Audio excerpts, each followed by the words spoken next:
Hello, welcome. Prosperous Living. The Monday night is relationship talk, manifestation, manifesting your desired relationship, understanding that you are the operant power. This life is your production, it is your movie, it is your play. You produce it, you write it, you direct it, as well as star in it.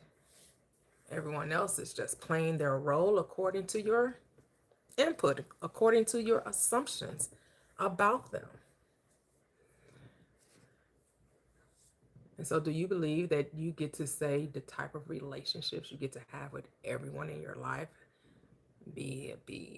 whether it be a partner or employee, a boss, a friend, a lover, a parent, a child?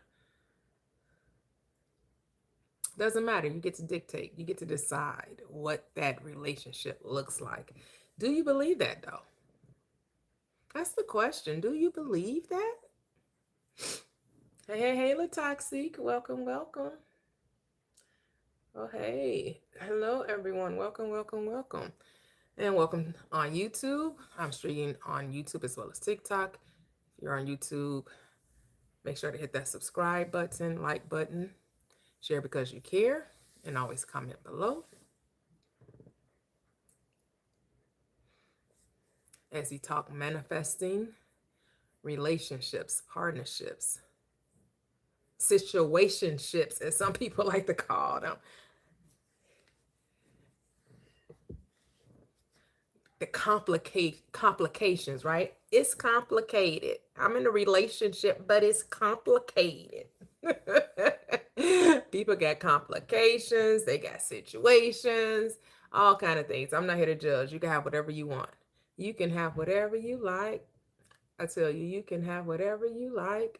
Just realize that it's you, that you are the key to the manifestation.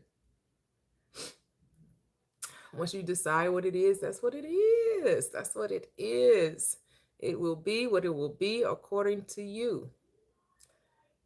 So what it is, what's every good girl needs a little. I don't know about that song, but I remember that song. What it is, what's up? What is it for you? Manifesting the perfect relationship. You're like, there's no such thing as a perfect relationship. Well, what's ever perfect for you? Your perfect relationship doesn't have to be another's perfect relationship. It's only what you think it should be, and it can be all that you want it to be, all that you imagine.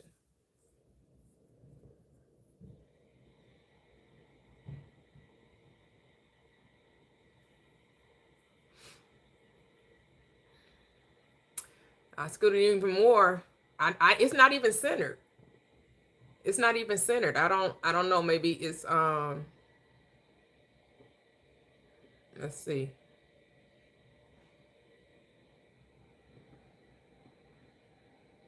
I mean, sure, I didn't center it. Is that better? Hello, Mr. Stephen Randall. How are you? Welcome, welcome, welcome.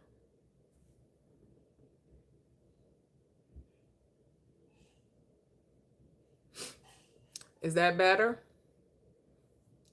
I moved it up and over.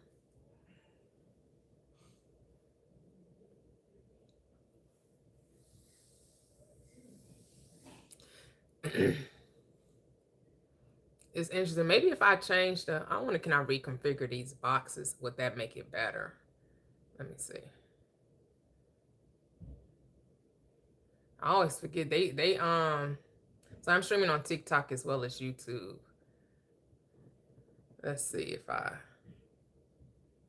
switch up these boxes.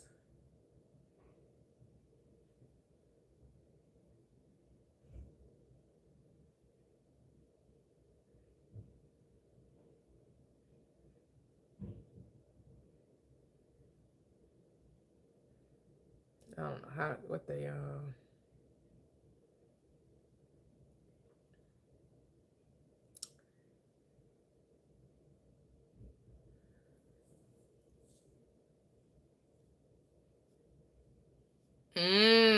Yes, Mr. Randall. That's it. That's it. That's it. See perfection as wholeness, and not as flawlessness. Yep. See it's as complete, lacking no good thing. That's what it is. That's exactly. Okay, here we go. Let's see.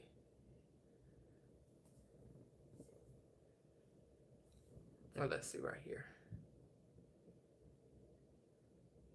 Oh,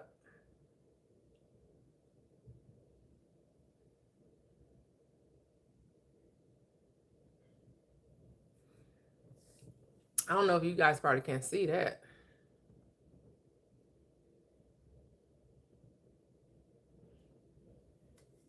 Can you see it like that? How's that? Is that better?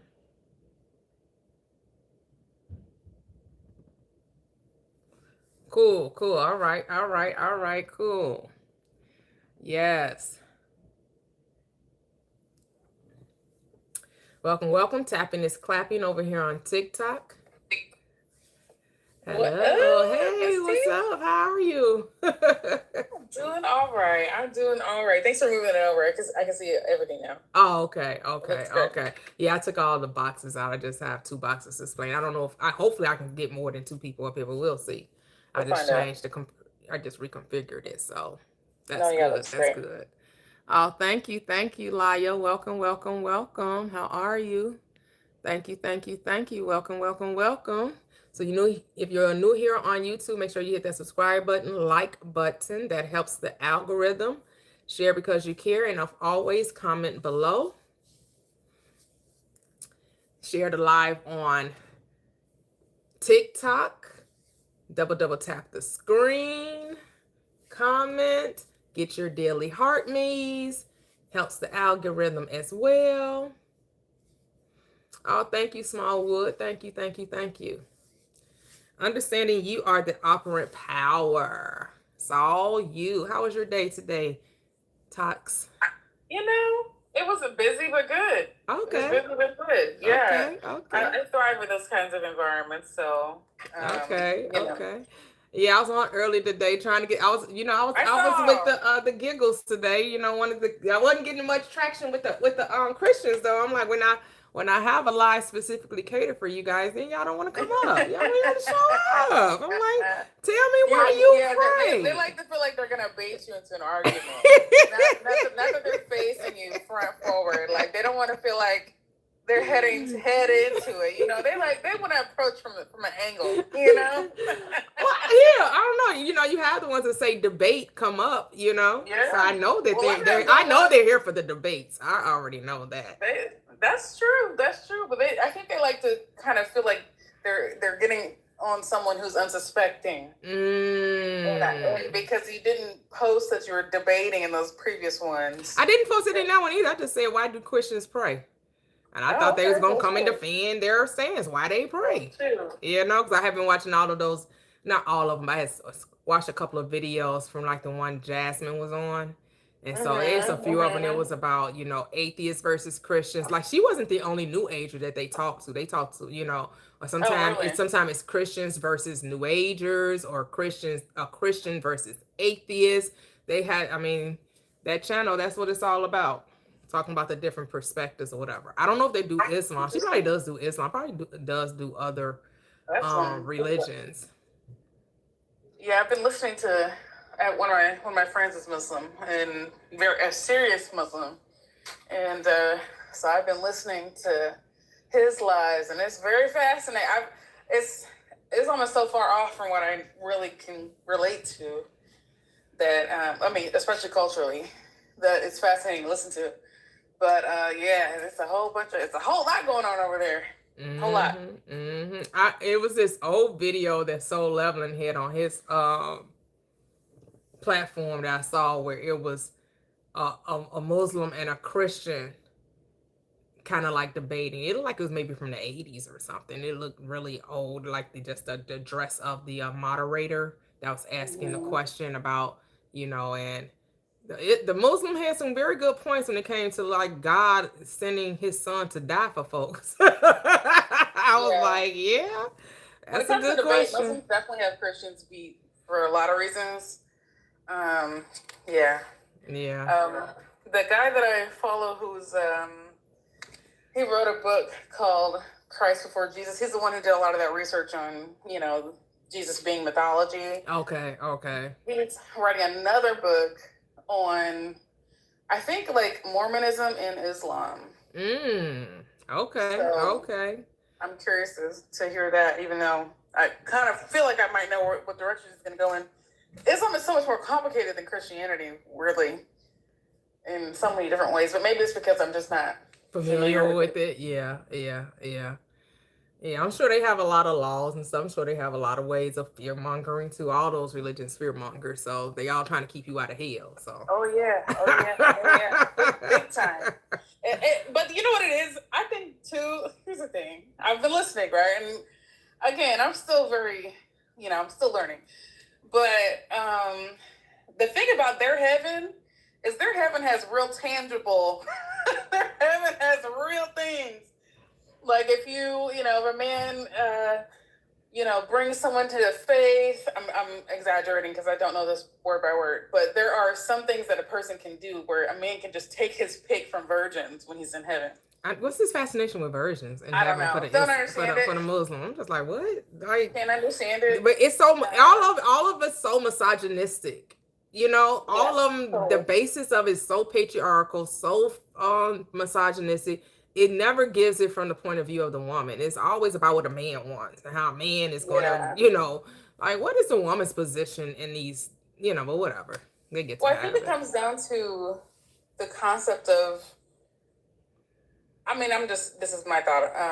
I think it comes down to men and women specifically, but men especially being bad and dirty. Like men being kind of like, men feel like being with a woman is like, it sullies her. Like it makes her worse because men themselves are bad. I think that's what a lot of this comes down to. Yeah, but if the whole purpose of them getting to heaven so they can get a virgin, what's the purpose of the woman getting to heaven? I mean, I think so. I think this is a hadith, which is, I guess, an extra teaching that is outside of the Quran. But that is like, I don't really exactly know what a hadith is. I think it's like extra, like basically their scholars coming up with like ideas, basically that. Yeah, because they have extra books to the Torah too, right? Yeah, and then we know there are extra books alongside Catholicism. I don't know about the other Christian books, Christian denominations, but we know there are extra books to the alongside because they felt like God's word just wasn't enough. We had to add to it. The very thing that the Bible said, the very thing that a lot of these books probably says not to do. Don't be adding to it. Don't be making up your own stuff just to fit your narrative. But they got the book of Enoch. They got the book of there's several books of that are about Mary. It's very fascinating. But long story short, one of these hadiths says that there are more women in hell than men. Of course. That's why they get a special pick of virgins, right? Like, because it's not. It's a whole thing. It's very fascinating. I just started following this guy who is a Muslim scholar, but he is no longer. He's not a practicing Muslim, and so he kind of like translates what a lot of these rules mean. And so I've been on that side of TikTok too, now that I've been in the Muslim line. So it's been very fascinating stuff. Again, I can't relate to any of it, but it's fascinating and I like to learn about it. But it's a whole lot going on over there. Nice. And I've another one of my good friends who's a woman who's a Muslim. She told me that like the women don't pray at, we would call it mosque, they call it a masjid. Mm-hmm. Because it's not like set up for women to pray. Like it's really only for men to pray. So like the women's side of the masjid is like usually like not very well taken care of. It's not like set up correctly so that they can do their washing and stuff before they pray. Like it's just not like set up. It's not a welcoming place Wow. for women to come and pray. And I just thought that was so fascinating. Yeah, it was. I just thought that was fascinating because I'm like, don't y'all need the women to be praying? Like, but I guess they pray at home. I don't know.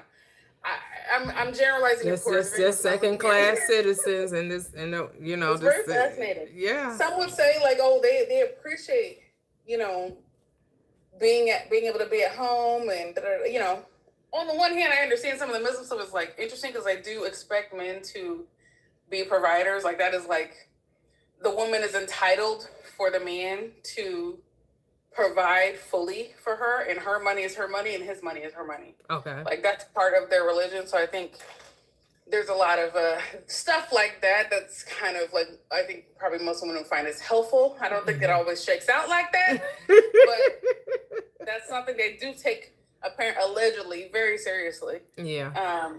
So that's interesting, but it's been a wild ride learning. I'm over here like I'm like trying to ask him questions without offending him. Yeah. They do take that shit quite seriously. They do not fucking play about that shit. I'm sure. And their prophet, they do not play.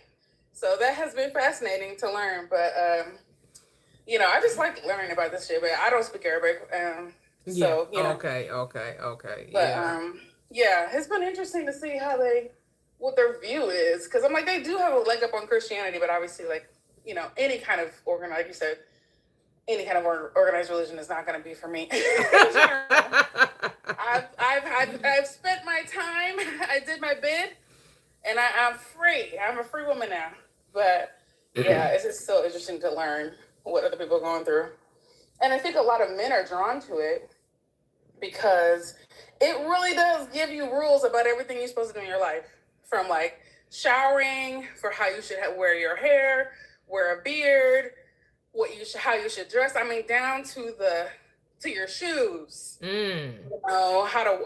Everything. So many rules, huh?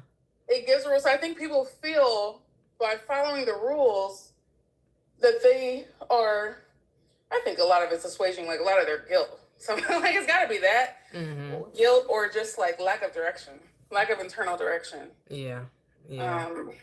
Anyway, I'm just talking, but no, it's good. I mean, I'm sure if you broke into some of the traditional Hinduism and Buddhism, they try to make it like, oh, it's the best. Like they try to make it like it's so much better than Christianity. No, it's only when you understand it from a spiritual perspective.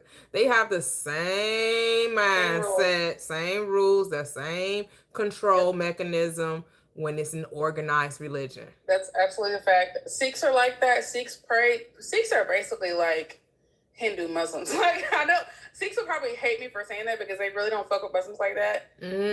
But they pray at certain times of day, just like Muslims do. They wear their hair a certain way. They don't shave their hair or cut their hair traditionally. A lot of them are strict vegans. A lot of them are vegetarians, vegans. Same with Hindus. A lot of Hindus are vegans or vegetarian. Okay. So they can be absolutely just as strict as any other religion, regardless of where it came from. That's the whole point of religion, right? To control you. You don't get to do you don't get to do what you want to do in a religion. That's the whole organized religion anyway. You don't get to do what you want to do. But over here on this side of heaven, as they say, we're about being the operant power and writing our own script. And that's exactly what organized religion, governments don't want you. They don't want you to be a free society, free thinkers. They, figuring out, the best way to get along with everyone without manipulation and control. Right. So. Yep. That's exactly. And a lot of these, almost all of these religions have some sort of like hierarchy. Yeah. Culturally. So like. And you find that, and that's something that most people seem to, even when they supposedly have left organized religion, they still have this concept of, I need someone to tell me what to do. I need someone to lead me down the way. I need someone to show me the way, because I think we have been so conditioned to getting it wrong.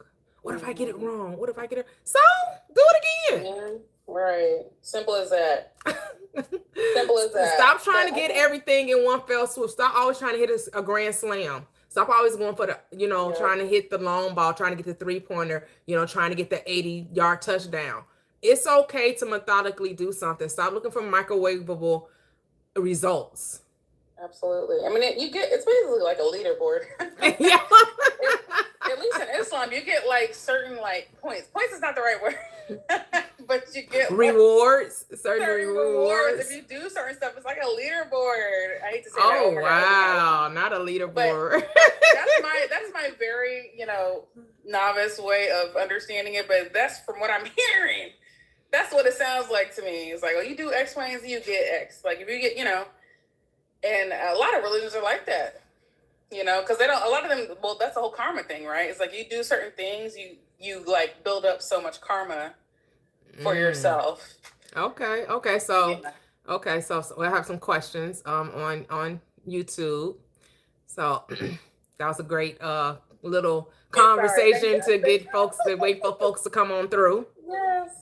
Thanks for letting me spill out my download. I'm like, wow, this is fascinating stuff. Good. So Tina Pangborn says, how about a relationship with self? That's what every relationship is a mirror of.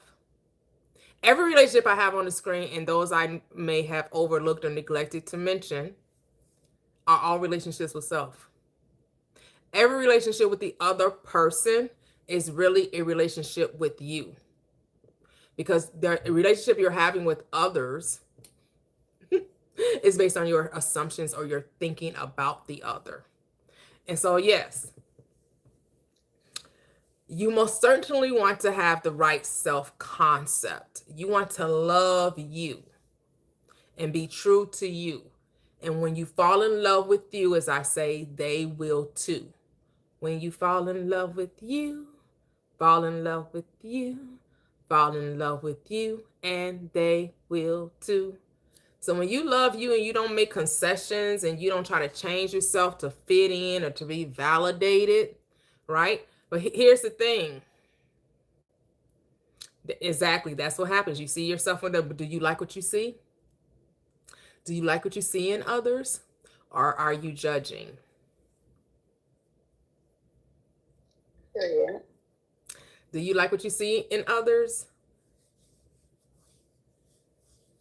And the real question is, what do you think of yourself? Do you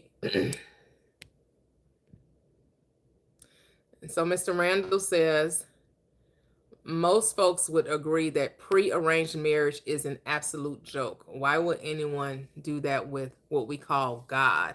Because that's organized religion in a nutshell. Ooh, I don't know. Some people have found. Wait, what was the question? He's talking about pre-arranged marriages is an absolute joke. Why would anyone do that with what we call God? Because that's organized religion in a nutshell. Yes, when you're birthed into, because most people are birthed into religion, right? They don't necessarily get a choice if they should choose this God. It is prearranged for them. So he's comparing that to prearranged marriages. Like women didn't, women and men and women, were what do they call it? Betrothed. Thank you. They were betrothed to one another because their families had already made a decision. Okay, our children, when they come forth, they're going to marry one another. And they just have to do it. Some of them have found love as a result of it. Yeah, it's like you're going to make it work, because what other choice do you have? It's definitely a coin flip on that one. But I guess people say that even if you do choose the person to marry, right? That's still a coin flip. Yeah, yep, 100%.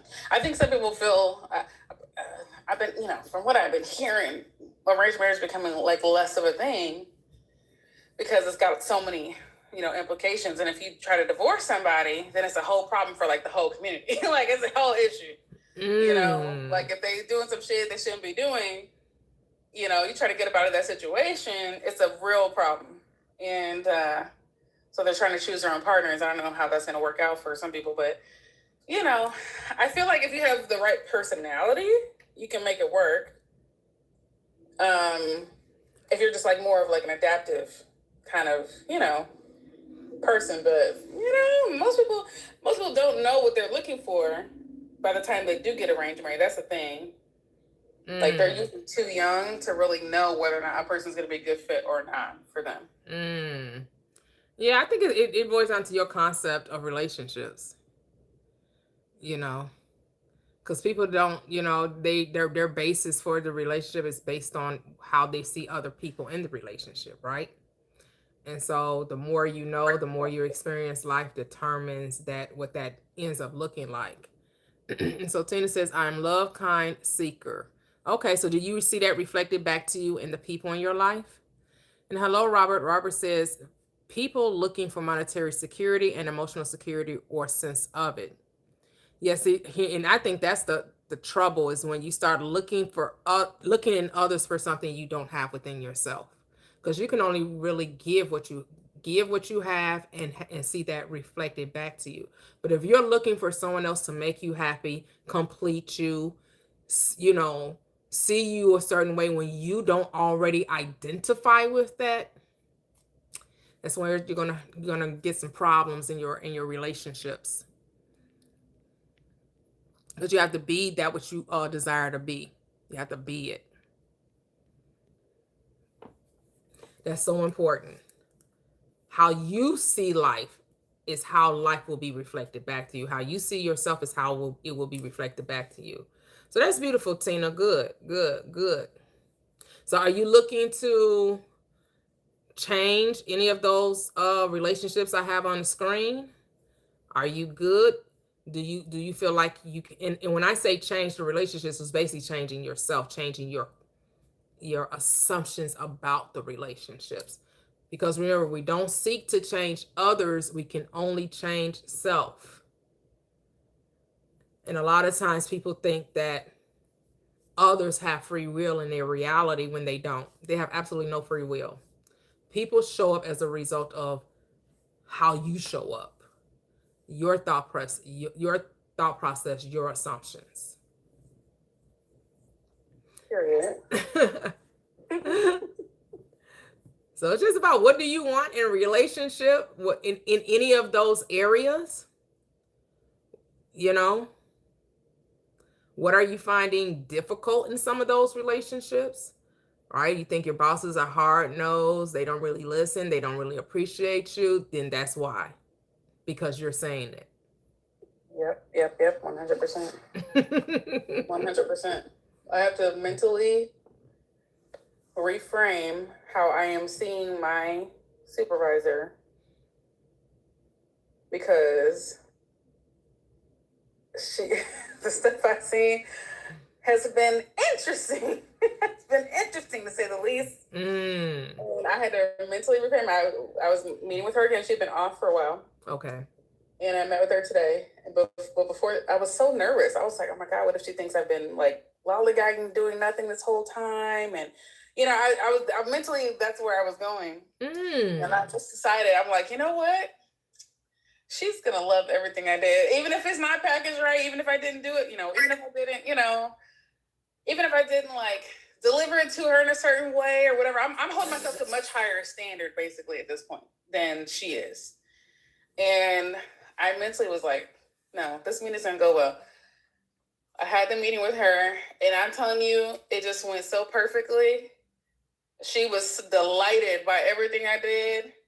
I just hold myself to a different whatever standard, right? And I was so nervous about it, but it was me making myself nervous. Right, because why would you think she would that you're a slacker? I don't know. I hold myself to a standard, you know what I mean? Right. Because it never gave slacker, okay? It never gave slacker over here, but in my mind, I'm like, well, what if I'm perceived, Oh, because you just thought she's such a hard nose, a hard ass. Yes. And you was like, nothing's just ever going to be good enough for her. I don't care how well I work, no matter how well I know I'm doing, that's just not going to be sufficient. Exactly. It was in all in your head. Exactly. Yeah, Robert's like, nah, nah. He's like, sometimes bosses are just a-holes, and you accept you accept that it is who they are and adapt. We're saying nope. So you're not operating in your dominion and your authority, Robert, when you just accept things that you don't like.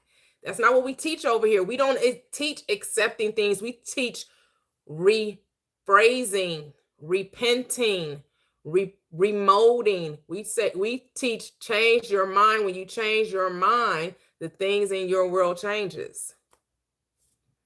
Simple as that. And I have a thing. This is not a good thing, actually. I feel bad about it, but it's a good thing for me, but not for the person having to.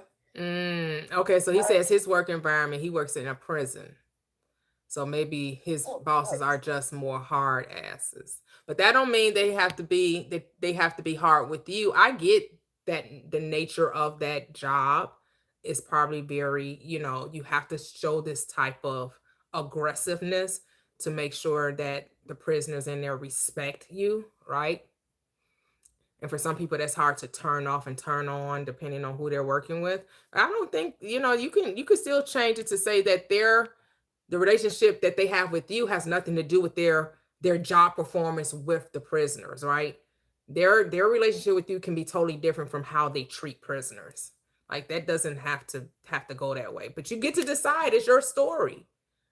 Do you believe that you are the author, producer, director, star of your own reality? Hello, Mirez. The plug, welcome to help me manifest a healthy relationship with my girlfriend. So the question comes down to, what do you want?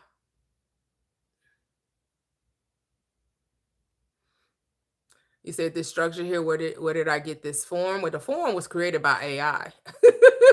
you know, a good old Gemini. I just told the Gemini what I wanted. And no, actually Grok. I use Grok for this. Grok will give you multiple ones to choose from. So I chose Grok, actually did it. Hey, hey, hey, I am Janae. Welcome. Oh, you work in a space station. Nice. Marmo. Is that how you say it? That's cool. Yes. Right. No, you're not an island, but you definitely get to write the script of how the characters show up in your island. You don't have to accept how they show up. You definitely do get to tell a different story, but you have to own the story. It's like a script writer, right? You have people playing roles and characters in your play, your movie, which is the story of your life. And as a script writer, you put in the script the role you want each character to play. So you would say that my bosses that, they praise me, they love the job that I do, very low interaction, they just go about their business. They only come to me when there's a real big issue or problem. It's your story. However you want it to be, you get to tell it. But you don't have to change if it works for you. If you're cool with how it's all playing out, don't change a thing. I'm just telling you, if you're not cool with it, you really do get to tell a different story. And they will have to switch up. This is how you prove who the Christ is, that the Christ is your imagination. Because it costs you nothing to think differently about the people in your world. And you don't go to them asking them to change. You don't go to them telling them they need to change and be this way and do this. You're just supposed to imagine it and then just see what happens. That's it.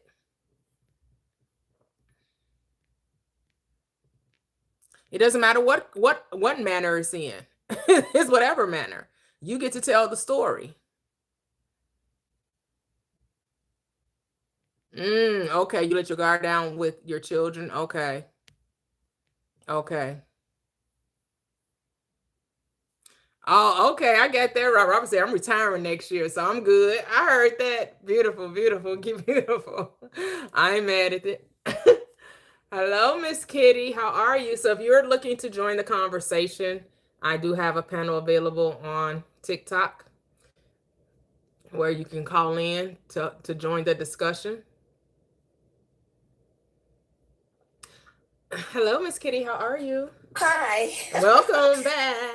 Welcome Thank you, back. sweetie. Welcome back. Welcome back. Let's see. Can you manifest better relationships with whoever it is you want to manifest a better relationship with? Right. I think you can. I haven't. I have in. Let's see. No. At this stage in my life, I have. I just kick people off the boat. Look, You do watch. Survivor. You've been voted off the island. Get your A up out of here. People off the You island. are the weakest link. You are the weakest link. You are the weakest You link. gotta get, you Goodbye. gotta hit the road, Jack. And don't you come back no more, No no. more, no more, no. I tell you, I really have. And it's been a, it's. I think it's been. Let's see. Let me sit up straight here. I think it's been when I think back because okay, it's my language. You can help me with it, but I've mentioned before that I joined that cult, right? And so I had a lot of well, not a lot, but I had a few associations from that. So I cleared all that out because I just didn't want to be there anymore. And I have a few close friends left. I at one point, but it's been over a decade now, maybe even almost 20, not quite 20, but almost, with the ex-spouse. I cleared that out. I just cleared out all this extra, fur and dust that was around me. And I even let go of a couple of really meaningful relationships for me, but I found that I wasn't comfortable inside of them, inside my head. Like when we would talk, I would be feeling a certain kind of way. And I was like, I've been doing this and I don't know really if it has to do with, because I hear a lot on the different social media with the astrologists saying it's a Libra thing, because we take so much and then it's like we explode. And so, it's like I can't do this anymore. With no warning. Maybe I have tried to say something like in this one particular relationship. I did exert myself a couple of times to try to pull out, and the person that I was it was a platonic girlfriend relationship from high school. And then as we got into adulthood, just some things would happen that, even though I know this girl, we loved each other, I just wasn't getting what I needed from the relationship. I felt like I was supportive and on her side all the time, but I wasn't getting that back. There was a lot of judgment. So why do you think that was? Do you think it was her? Or do you think it was you? I've been thinking about it today, and I think that part of it was her, and then part of it was me. But it was. So who's the storyteller of your life? Right. That's because I'm the storyteller. So who's writing the since script? I got tired of that chapter in the story, I couldn't take it anymore. I got rid of it. You didn't want to change her. You didn't want to change her character, her role in the story. You just decided to remove the character. Right. Because you could have changed the role depending on how wonderful you thought the relationship was, right? But again, it's no wrong or right. But if you really valued the relationship, then you just rewrite. Oh, she's very supportive. She's always supporting me. She always shows up. She's a really good. I don't know if you heard. It was about a couple of months ago. A lady came on and she was saying the same thing about a relationship she had with a friend where she was very upset about how the friend wasn't showing up. But then she decided to take pen and paper out and tell a different story about her friend. And that friend ended up showing up just as she had written it out. Everything that she wanted her friend to be, this is how her friend showed up.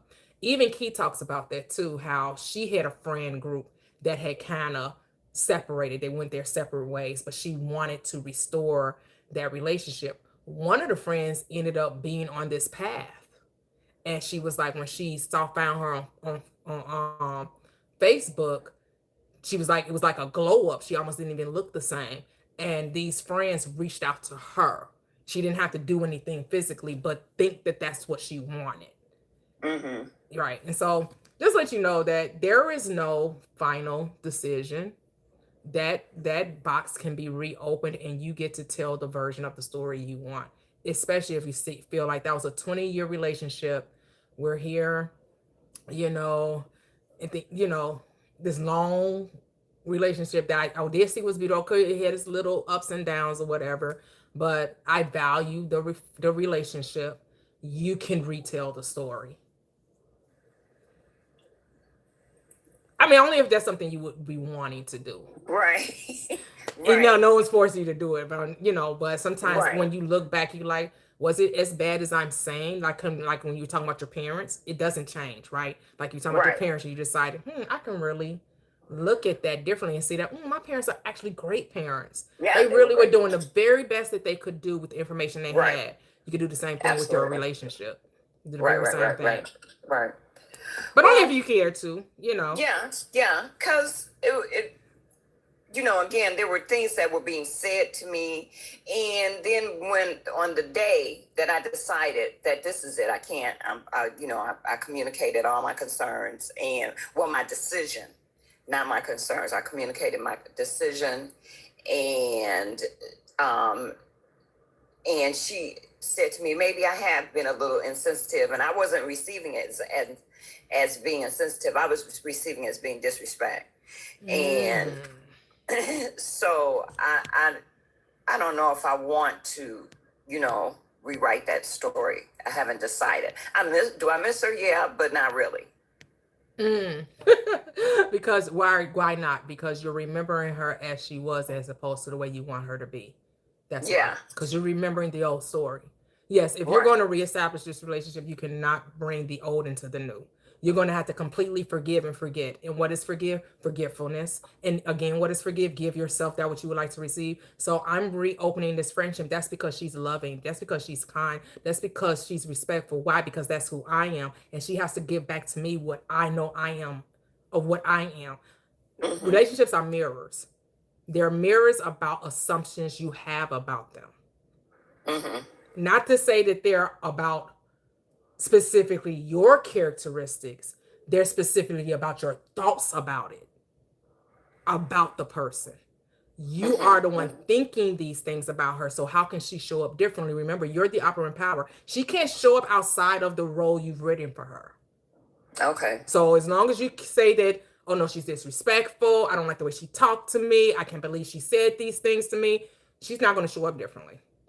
That's the role you're giving her. And so she must, because you're the operant power, this is your work. She has to come pick up the script that you wrote for her. Like, and I remember doing this, and I know I told you guys that I had did the one-on-ones. I did like a 12-week thing, and most of the clients, they weren't paying clients, but they were. I just wanted to see if I wanted to do a one-on-one. And the one lady, she was telling me that she was like an only child, but it was girl cousins. It was like 10 to 12 of them. They were really close, like sisters. And one of them she fell out with. And she felt, and was saying like what you were saying, disrespectful, very defensive. And and I told her, but she wanted the relationship again. And I told her to don't talk to the girl, just rewrite the story. Say what you want to happen. Well, less than like a week, the cousin came back and took ownership of the argument, told her why she did it. I was being defensive, everything. She owned it. You know what the client told me? What? She couldn't believe it because it happened too quickly. You're joking. Wow. She couldn't tell if it was sincere. Yeah. She couldn't tell if it was sincere or not. Wow. But you did not talk to her, so she's not placating you because you didn't come and bring it up to her. You didn't tell her this is what you needed from her. This is what you needed to hear from her. Okay. You did exactly what you just thought about it in your mind. And then she reflected that back to you, and she was like, I'm like, really? What we That's doing? true. So we want something, and when it happens, we're going to question it. Mm-hmm. The power, our own power. Mm-hmm. But that's what most people do. Mm-hmm. They question their own power. They're like, there's a trick to it. How did that happen that quickly? What's going on? It can't be sincere. Mm-hmm. Mm-hmm. Well, guess what? You're right. They're gonna be sincere. If that's how you're gonna judge it, you're gonna find out if it's sincere. Right? Let it play it. Accept it, because she's showing up exactly what you wanted. She did exactly. She took ownership of the argument, of the defensiveness. Why she gave you a reason for it. She gave you and apologized and everything. And I was like, wow. Okay. Wow. But she thought through the whole thing and like reframed it in her mind, and still wasn't able to accept it. That's fascinating. That is fascinating. That's like the story about the helicopter and the boat. Remember, for the tragedy, for the flood. Yeah, that is interesting. Yeah, well, I've got a couple of relationships that I'm gonna try that with. Something upcoming, really something upcoming, and someone I haven't seen for a long time, and strictly platonic. It was a business relationship, really, and there were some transgressions, I'll say, on both parts. From both parties. It's just mine looked bigger because I was the subordinate, so to speak. So you know how bosses, well, some bosses, I don't know, maybe other people haven't had this experience, or some people have. They're always right in their minds and in their eyes. So it's more difficult for them to admit to, yeah, I did that shit, you know. and to take responsibility.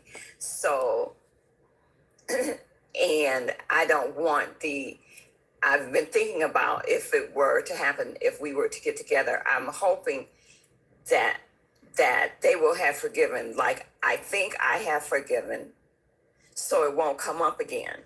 But if it comes up, then do I pull out my cards?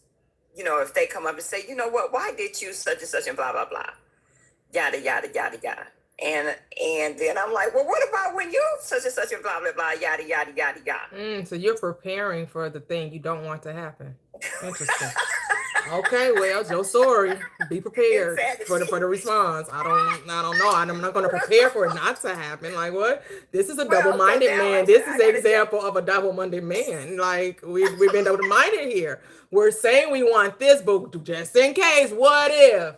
Oh, that's what we doing. Okay, all right. Well, because you get what you get because you have made a decision. That's all this have made a decision. Have made a decision because that absolutely could not happen when you've decided that you're telling a new story. Okay. Do I really have that much power? Yes, that's what you're proving to yourself. Right. That is the whole point of application. You're proving to yourself. Do it really work like this?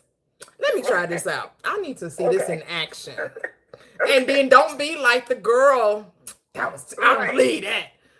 You get exactly what you asked for, and then you like, Okay. It's something to it. They tricking me. They're tricking me. Go ahead. I have an example. Okay, so today, right, I'm over here like, okay, my contract's about to be up here in a little bit. I need some shit to move. Okay, I got a couple things planned. You know, a couple trips I'd like to go on, and I was like, early, you know, when I got this contract, I knew I wanted to come back here. I wanted a full-time role, and I like what I do. I like the people I work with. I enjoy it. So I wanted the full-time role. But this whole time, it's been like kind of up in the air. There's been a lot going on. And today, I said to myself, before I started my day, I'm like, do I really want this full-time role? I mean, if I do this, then it might kind of jeopardize some other things I'm doing. And no, I decided, I was like, no. I want this full-time role. I want this actual role. Because long story short, because I'm in this ecosystem, if I take a full-time role, there are some things that I have to bow out of because of a conflict of interest. Okay. So I'm like, okay, let me go ahead and say, no, I actually want this role. I want this. And in my mind, this is I feel terrible because, again, did not think this would happen. I literally in my mind was like, I know they don't got the budget. They cut a whole team of other contractors on a different part of the department, a whole team full. But my budget wasn't affected. And I'm like, okay, well, somebody, somebody got to go. No, has to go. But it ain't gonna be me. But it ain't gonna be me, okay? Because I'm like, okay, they only have excellent, again, I was limiting myself with the budget, right? I was limiting myself to begin with, right? But in my mind, I'm like, they only got, there's only room for one sheriff in this town. It's got to be me. And I tell you, when I had my meeting, it was a team meeting earlier today, first thing out of my boss's mouth is, so-and-so was impacted by the layoffs. And this is the person I have been filling in for on this contract. I had no clue what was happening, of course. He has been gone for almost 6 months, on paternity leave. So, I didn't think it was going to be him, But when I tell you today, I said, somebody got to go. In my head, in my heart, I said, somebody got to get out of here. It's not going to be me, but somebody got to go. And I tell you, today I found out that this guy got impacted. I feel terrible for him. He's got time. First of all, to be clear, he's got time. He's got 3 months to find another role at the company, and then he'll get severance after that if he doesn't find one. Okay. To be clear, so he's not out of house and home. Right, okay. Right. Just to be clear, I'm not trying to wish death on people or bad things. That's not my goal at all. But when I tell you that was fast, because I never thought in my head like I thought, well, maybe they'll just give me budget because I have a certain set of skills and blah, blah, blah, blah, blah. But something in my head was like, no, somebody got to get up out of here. And I did not think I was wishing that on somebody, but apparently I was. I can say that. I've been laid off before. It sucks. It's the worst. Yeah. So again, I'm not trying to, but long story short, it happened like that in one day. Mm-hmm. In one day.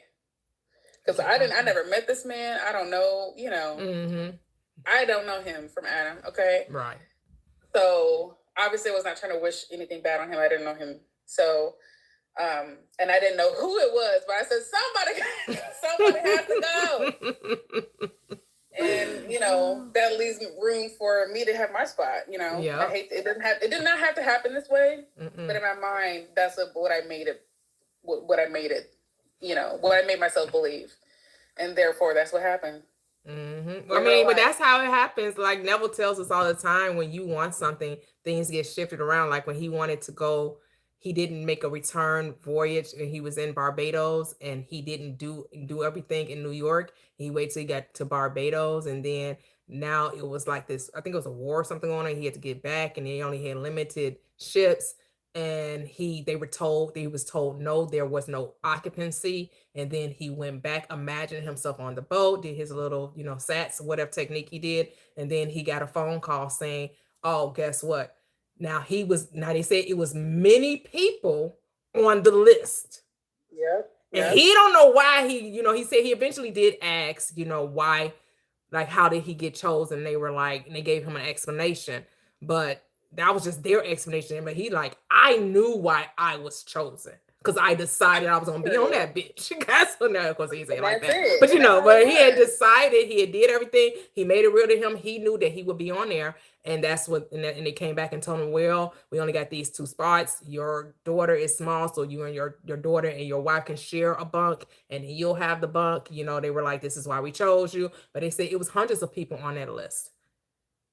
Yep. But he got it because he felt that he was meant to be there. He made it real. Simple as that. And they didn't have to let him go by laying him off. Someone else could have got an offer somewhere else. There are lots of other ways it could happen. Yeah. But yeah, Neville has that story, and there's another story about, you said his wife with her boss. Oh yeah, yep. She talks about her boss not treating, not praising her or treating her bad and always being negative toward her. And he said, Well, you have to admit that you think this way on your way to work. You're probably arguing with them in your mind, arguing with them when you get up, arguing on your way to work. And they had to like, yeah, I do think, a certain way about my boss. They said the moment you decide to think differently, your boss will show up differently. And he did. And he did. Like it works. It works. Like that shit crazy. I mean, once you decide and take the indecision away, because that's what it was. I was undecided.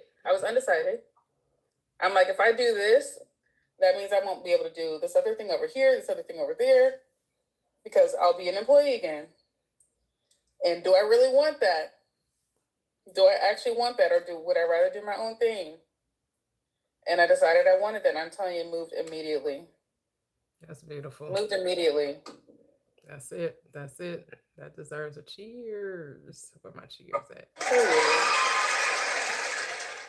I'll let y'all know when I get my offer. I know, right? Oh, go ahead, Miss. I'll let y'all know when I get my offer. Right. Go ahead, Miss Kitty. Make sure you hit the like button, subscribe button on YouTube. Go ahead. Sometimes, like I did have a particular, I had told myself I wanted to start a little notebook for situations that I wanted to write a new story for, that I wanted to revise and repent, change. And the only entry I've had really, but I'm going to do some work tonight. But anyway, it was, I had an interaction with a neighbor, very pleasant interaction. But and I'm very private. Okay. And I don't like to gab a lot because inevitably people turn to gossip, that happens. And I just don't like being involved with that. And so with this particular interaction, it's been a few weeks ago now, I got gossipy. And I let loose. Oh, I was just gossip, right? And and I didn't like that happened. And so I was real uncomfortable in my spirit with this. So I rewrote the story. And, I literally sat down and rewrote the story. And because I didn't want it to continue, I didn't want that to be an open portal or for her to even see me to be a person like that, or to welcome that opportunity again, to invite that. So interaction again. So I just rewrote it. And it took a couple of days. I finally saw her, and it was like it never happened. That's the way. And so I'm like, in my mind though, I'm like, well, was it gonna happen like this anyway? There you go, thinking you not the. Yep, that's enough will be like. Be careful with talking. It would have happened, and no, it happened because of you. It ain't no. It just happened anyway. No, you are the cause. You are the cause. But that's how that client was, right? Like this ain't real. Like how that happened that quick?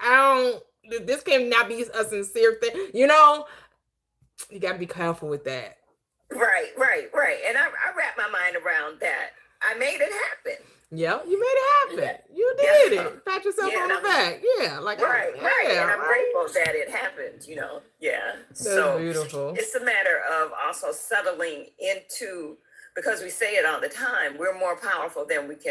I know I say it all. I used to always say it at work, I'm better than I know. And it's settling into that. Settling into, it's the same thing as settling into your excellence in life. Yeah. So it's settling into and knowing that I have not deserved, that I have, that it was given to me as my birthright to exercise my power. Yes. To live inside of my power and stop piddling around about it, Yeah. So for relationships and for everything, but tonight for the sake of relationships, because I got a few things I could repair, just rewrite anyway. So. Oh, that's beautiful. Yep. The inheritance, that's another great topic, the inheritance. Like what do we really think about that inheritance, right? And inheritance does not come through an earning or because you're worthy of it, right? it's because of who you are that you get an inheritance, right? You are the child of whoever. That's why you get it. That's for no other reason. It's not because you was a good child, a bad child, right? It's because of your position. It's because you are a child. That's the only prerequisite, right? Right. For an inheritance is Right. that you're written into the will, or you're written into that's why. That's your bloodline. That's your bloodline. And that's how it is with us being a child of God, right? Right. Sons, we're heirs to the throne. Well, if we're heirs to the throne, right, and joint heirs with Christ, that means, are you ready to assume the position? Right. And like, really, what does that entail? Assuming the position of sitting on the throne, and really understanding what that means as far as who you are. Because if God has already done it all, and all you're supposed to be doing is entering into the joy of your Lord, then there's nothing to do. There's only to be. Right. But we've been so conditioned to doing that we run around, like I say, with a chick with his head cut off, trying to let me fix it, let me do this, when it's just like, who am I? Well, I'm of the royal priesthood. I'm an heir to the throne. My inheritance is this earth, and this earth is just like heaven. And so being the one who inherits the throne means I just decree and declare all day. I just say what I want. And then it comes to me. Right? When it say the king has need of this, the king wants this, the king doesn't go get it. It's brought to the king. Everything is prepared for the king. Everything has already been prepared, right? The works are finished. There's nothing to do, only to be. It's just all about experiencing what has already been prepared.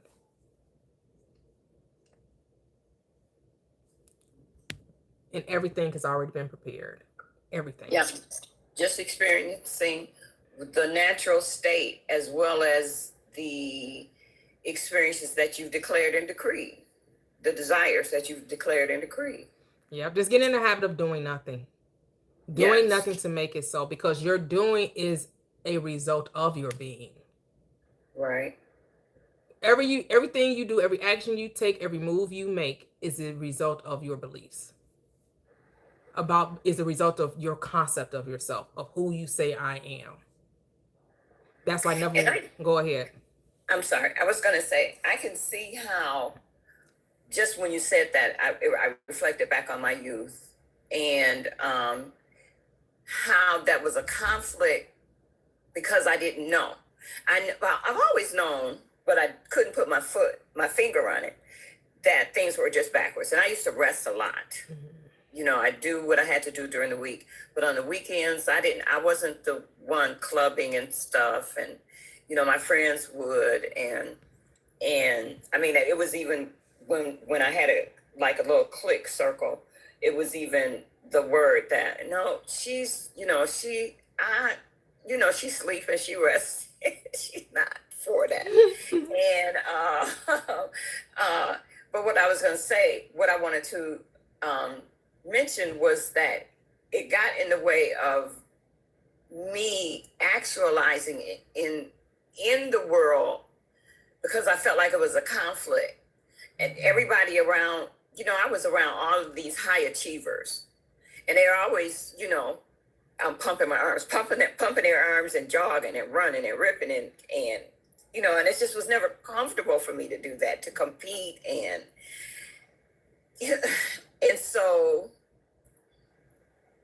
so that for me created a double-mindedness. Okay. I can see now when I look back. And I think that in that double-mindedness, I experienced some stagnation only because I didn't know. Mm-hmm. Mm-hmm. Where I could have been, you know, I mean, I'm telling you, like one of my not prayer, a dream, a girl who used to be a prayer partner, and blah, blah, blah, blah. She's the mother of Big Sean. What? Mm. I got other folks. I could be dropping names. Yeah, all right. I'm mad at you. You like, but I guess you're looking at all these people around you were living this life, and you like, wait a minute, where did I miss this? Right. Misstep did I miss? Yeah. I missed a step here because what? Right. Especially with all this knowledge you said you had. I don't know how long you were part of the Fight the Power movement, right? And when you finally released yourself from that mindset. Right. But just to show you, and I'm not going to say too much, but Big Sean, I knew Big Sean when he was Shawnee. Okay. Top Shawnee. And then as fate would have it, so to speak, I relocated and we lost touch, and his mom and I, because we never fell out or anything, we just lost touch.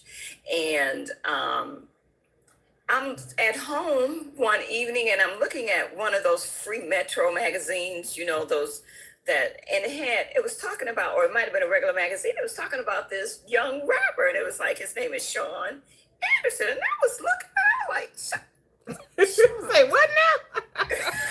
Wait a minute. Big Sean. That's what I said to myself. Here this boy's a star, and I can't even find him now, because when I went back to Detroit to visit, I always would go by their house, but I never knew the street. You know how you just drive up to a place because and when I went to try to reconnect with them, I couldn't find the house or whatever, and blah, blah, blah. Anyway, so that's just one story. But my point is, again, I was always on the periphery with all these big baller shot callers, but never got into the thick of things because it was uncomfortable a little bit, and because I didn't want to be gone from home 15 hours a day. Yeah, because that is a way, right? No one's saying that work doesn't produce an outcome. Right. But again, it's perspective. Yes. I think about, like, I was a huge Michael Jordan fan, right? And then when he comes out with The Last Dance, and we're hearing, he wasn't that, he was a hard-nosed teammate, like him understanding that he was the team, right? He was the brand. He was the Bulls franchise, right?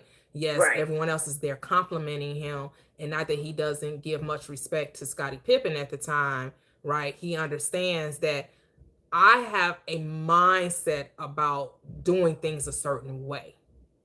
When I say the mindset, the doing did not come before the mindset.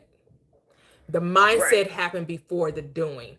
He had decided in high school, or it might have been college, one of his coaches, he's talking to one of his coaches, and he says, I want to be, great. And he was like, well, if you're going to be great, you got to do more than what everybody else is doing. And he's like, well, I'm already doing what they, he tried to like rebuttal by saying he's doing what everyone else is doing. He said, well, then you'll be like everyone else. And then that's when he decided, well, if I wanted to be greater than everyone else, I will have to do something different. So it was a mind thing first, right? And he's building upon that from high school to college and then the pros, right? And then you have Kobe Bryant that's emulating Jordan, and he started, well, what is your regimen? How often do how soon do you wake up? And and they were obsessed, right, with their passion or their desire. And this is what the Bible speaks of. This is what Neville Goddard speaks of. And this Reverend Ike, doctors, everyone says that when it's something that you desire, you must fall in love with it. Right. And that was the thing. You hadn't fallen in love. I hadn't fallen in love. You hadn't fallen in love. Yeah. So that's why you could excuse doing whatever, but the doing would have been effortless. Like to you, 15 hours seemed like, oh my God, but to them, 15 hours might have felt like 3 hours, 5 hours, because they were consumed and and overtaken and fall in love. Like they only had one goal in mind, and it crowded out every other thing. Right. Because I did have an experience professionally where I was with the same crowd, with one of the people in this crowd I was working for, and with him.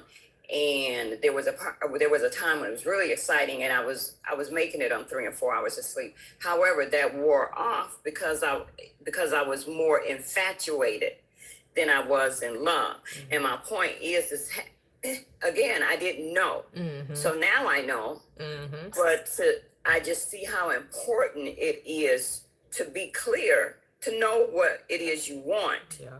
So then you can write the story to receive that. Yeah. Yeah. In the midst of those circumstances. Yeah. And then you have great examples of people of people not figuring it out like us until they were 40s, 50s, 60s, 70s, 80s. I mean, there are examples of people. Everybody didn't come to their passion at 20, at 10. Yeah. Right? They talk about Colonel Sanders. I mean, they have different ones. They're not Steve Jobs, because he make an early transition, right? Kobe makes an early transition. The person that played Black Panther makes an early transition, right? So it's not about when it happens. It's the fact that it does happen. Right. And we just have to get out of the mindset, oh, I'm a certain age, I did this, or I didn't do this. Nope, your time is your time. You know now. And so you're just an inspiration to everybody to say, it's never too late. As long as you got breath in the body, you can transform your life. Yes. Yeah. Look at this man who's all the rage now because of a conflict with the food critic and the smokehouse or whatever, and they call him Mr. Tendernism or whatever his name is. Mm-hmm.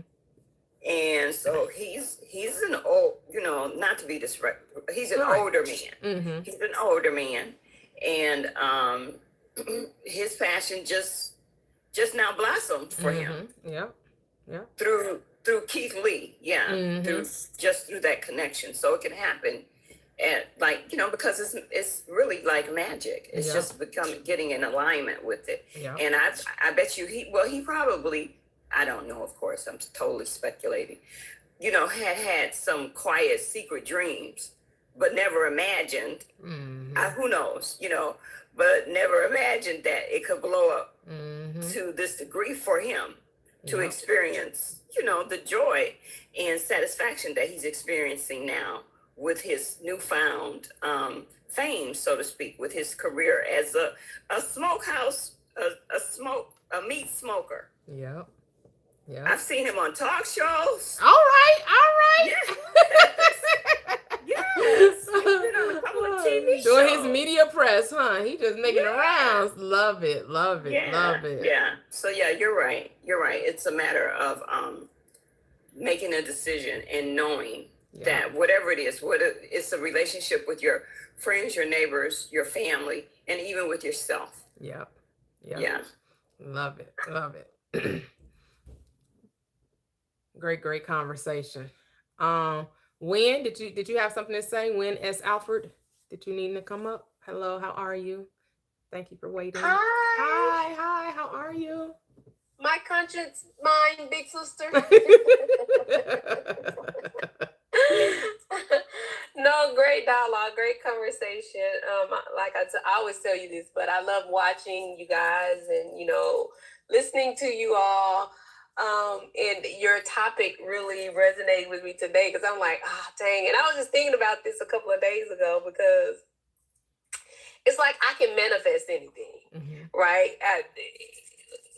It just like I will go places or, they'll have a drawing or something. And I'll tell my husband, okay, I'm about to get this. This all right, this man. And every time it does, you know what I mean? He looks at me like, girl, so I'm good at the manifesting things, but it be these people.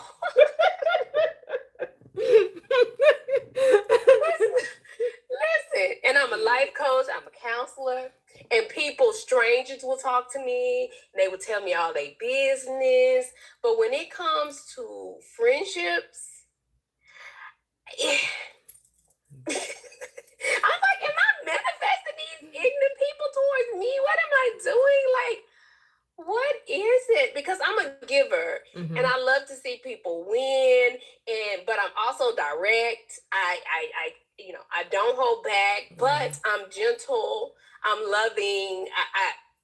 again, I want to see everybody win. And it's like I do things to try to make people feel good about themselves. You know, I do a lot for people. But when it comes to me, and I thought maybe it's the strength that people see, you know, within me, and they just don't feel like I need it, or I need a good friend that's a confidant, or that can give me the same that I give them. I don't know what it is. And It's I'm the just story like, it's the story you telling. right. And so when I saw that, I like, and then y'all were talking, and I was like, shit. Say Try it. Go ahead. I try it because I've done it before, and I'm like, okay, maybe it's me. Maybe it is me. Like, cause I've done things like for women. I love women. Mm-hmm. You know, like to see women grow and evolve, and you know, just nourish themselves and win, and just. But it's like every time it bites me in the butt. You know what I mean? Like trying to just. I have events. I have women events all the time. I do things, you know, but it's like it's always something that comes back and just bites me in the butt. And I'm like, so what is your expectation with the events? to see women grow, to see women network. Are they You know, growing and in networking? yeah, but So then what's the problem? It X's me out. So I'm like, well, maybe I'm just. Maybe What do you mean? What do you mean X's you out? Like I did this book. Like I did this book, right? Mm-hmm. And it was a couple of different women, because they're used to me doing things, you know, having events, and you know, and this one young lady, and we used to always do a lot of mental health seminars, like me and 3 other young ladies. And then one of these girls brought this other new lady in, right? And they're doctors, they're established, you know, ladies or whatever. I just walk confidence. I just not got degrees, right? Okay, gotcha. But all this time they thought I had degrees. But this new lady they brought on, she was kind of insecure within herself, and so she felt like that they was like, oh, well, you ain't got no degree, you can't really say nothing. That's what she felt, you know, like no one said it, but that's kind of, you know, she didn't have confidence within herself. Mm-hmm. And so she stopped being around for a while, but we stayed friends on social media, right? And so when I was doing the book, I kind of reached out to women who I thought had, you know, great testimonies, who wanted to share, who could enlighten other women. And she was one. So I brought her back in the group that she left. But when she told me why she left, I was like, no, I don't think, you know, because they don't treat, you know what I mean? They don't do me like that. I don't think that's what they thought, you know, like just trying to encourage her. And, you know, she wanted to do speaking engagements, and I do a lot of facilitating and stuff like that. And I was like, oh, well, you know, you can come to the shelter because I speak every Tuesday to the ladies. And, you know, I'm about to leave because I have to do, you know, my hours for counseling. And she was just like, I'll come, but I don't live by here. In other words, she just didn't want to do it. Okay. So I've grown out of trying to convince people. Mm-hmm. You know, you told me this is what you wanted. I'm giving you the opportunity, but now you're saying, oh, you don't want to come, you know, because you live far, you got to work. I don't got to work. I got a husband. You know, okay. So I'm like, I don't want to push my narrative off on her, right? Mm-hmm. And so somehow I was like, yeah, you can come in under me and I'll introduce you to everybody and all of this. And that lady took me saying, you can come in under me, and she spun it a whole like, oh, you not for women? Like, you didn't want me to come teach up here? And I was like, what? Like, I was thoroughly confused. Okay. Like, I asked you, and you said it was too far, and that, you know, you had to work and all these things. So I didn't try to convince you. I'm respecting your autonomy about what you can and cannot do. And she never told me. Mm-hmm. And she was in my book, and, you know, we had a photo shoot, all these things. She never told me she was mad. I can sense energy really well. But I didn't say anything. And then it comes out, and she was, after she explodes and all the things, and I'm like, well, how was I supposed to know? I didn't know. Like, if you don't tell me, I don't know. Because she had started teaching at the very place that I brought her. Okay. But she never told me. And so the ladies that I know at the facility, they like, yeah, such and such teaches here. She teacher now. I was like, what? She didn't call me and tell me nothing. Like, and I hadn't heard from her, and I felt like something was wrong. I just didn't know. I didn't know if she was busy or whatnot. So I called her, and I was like, you didn't tell me you was teaching at such and such, da da da. And she was like, yeah, I just don't like to put people in my business. I was like, what the fuck? I gave you the business. What are you talking about? But I didn't say that. I was just like, oh, okay, well. And so why do you think this happened? Why do you think this came into fruition? I don't know. My husband say but here's the need thing. to stop including people. Here's the thing. You have an underlying belief that the more you help, the less you get the recognition for it. So that's what has to play out. Yeah. So that's what happened. You're trying to help, but you don't really believe you want recognition for you helping, but you really don't believe you'll get the recognition for the help. So even though you're coming from a good place, you still kind of have this. I need people to at least acknowledge what I'm doing for them. Yeah, you want the acknowledgement because it's not enough that, oh, I told her about the place, now she's working. Okay, good for her. You're like, well, why she didn't include me in this? Was it necessary that she had to include you? Or just tell me. I Why? just wanted to know that. Why did she owe you that? Because we were building a relationship. We would go out to eat. We were doing things together. But what if she didn't consider you a friend? Maybe she just considered you a way to get to the spot she wanted to be. And I think I would have been fine with that if you would have just said that. But why? Well, why did she need to say that? You see, that's what it was. Well, I didn't see this. I didn't learn this until way after. Right. I mean, now you know. Yeah. Now you know that's what it was. But why are you offended by it? Because how she made it seem like I wasn't trying to help her. Right. But does it matter what she thinks, or does it matter what you think? Well, it matters what I think, of course. So what but you I think I'm offended by you made it seem like I was being like negative towards you. Yeah, but you know that isn't true. But you know it's not true. So why that's not the case, right? I just want you to work through the looking it from their perspective and only seeing it from yours.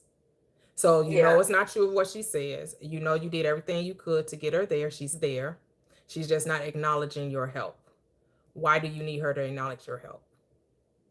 Well, I don't think it wasn't that she wasn't acknowledging my help is what I had the issue with. It was that you brought it back as if I tried to do something derogatory towards you. Okay. But that's only because that's what you think anyway. Well, I didn't think that at first. No. I'm not saying specifically with her. I'm saying generally speaking. You help people and they don't ever really, because you kind of said that I help people so much, but they just don't seem to like recognize what I do for them. I love when I do all I can for them, but for some reason it bites me in the ass. Yeah, I feel like it Stop telling that story. True. Yeah. You got to tell that story. Yeah. Trying is not doing. And listen, I always tell my clients that I be like, nope, we're not gonna say try. Try leaves room for opportunity for you to make a different decision, and it's working against me. My own words. Yeah. Because yes, it's good, but it's good to have a good heart, right? It's good to have a good heart. It's good to want to see women win, but we're not anyone's saviors, right? And I think we get into a spot where but we're supposed to give back. We're supposed to give back. We're supposed to. But like you said, I'm not here to. I will only help people that helping themselves, which is, girl, I'm ready. I'm up here. I'm in the place. Okay, I got you. Not I gotta be calling on the phone, finding out where you live, talking to you about it, trying to have these long drawn out conversations about it. No, if you're in the state where you're ready to receive it, then that's when I give. But trying to get someone to accept or receive is a whole nother thing. Cause they'll, she was seeming like she wanted it, and I'm just like, oh, okay, I can help you. You can come teach. You can come, you know what I mean? Like, yeah, but I don't think she can only play the role you gave her, and the role you gave her is that I help people, but they don't really. It bites me in the ass. So that scenario could never have played out any differently because that's how you think. You think that's what happens, and she just picked up the. Because I do remember talking to her about that, like one of our first. When we reconnected, we went to dinner and we kind of talked about that, like how we get the back end of the stick or whatever. I do remember having a conversation like that. Yeah, I've been trying to work on it. Lord Jesus. Here you go with the trying again. Here you go with the trying again. There you go. All right,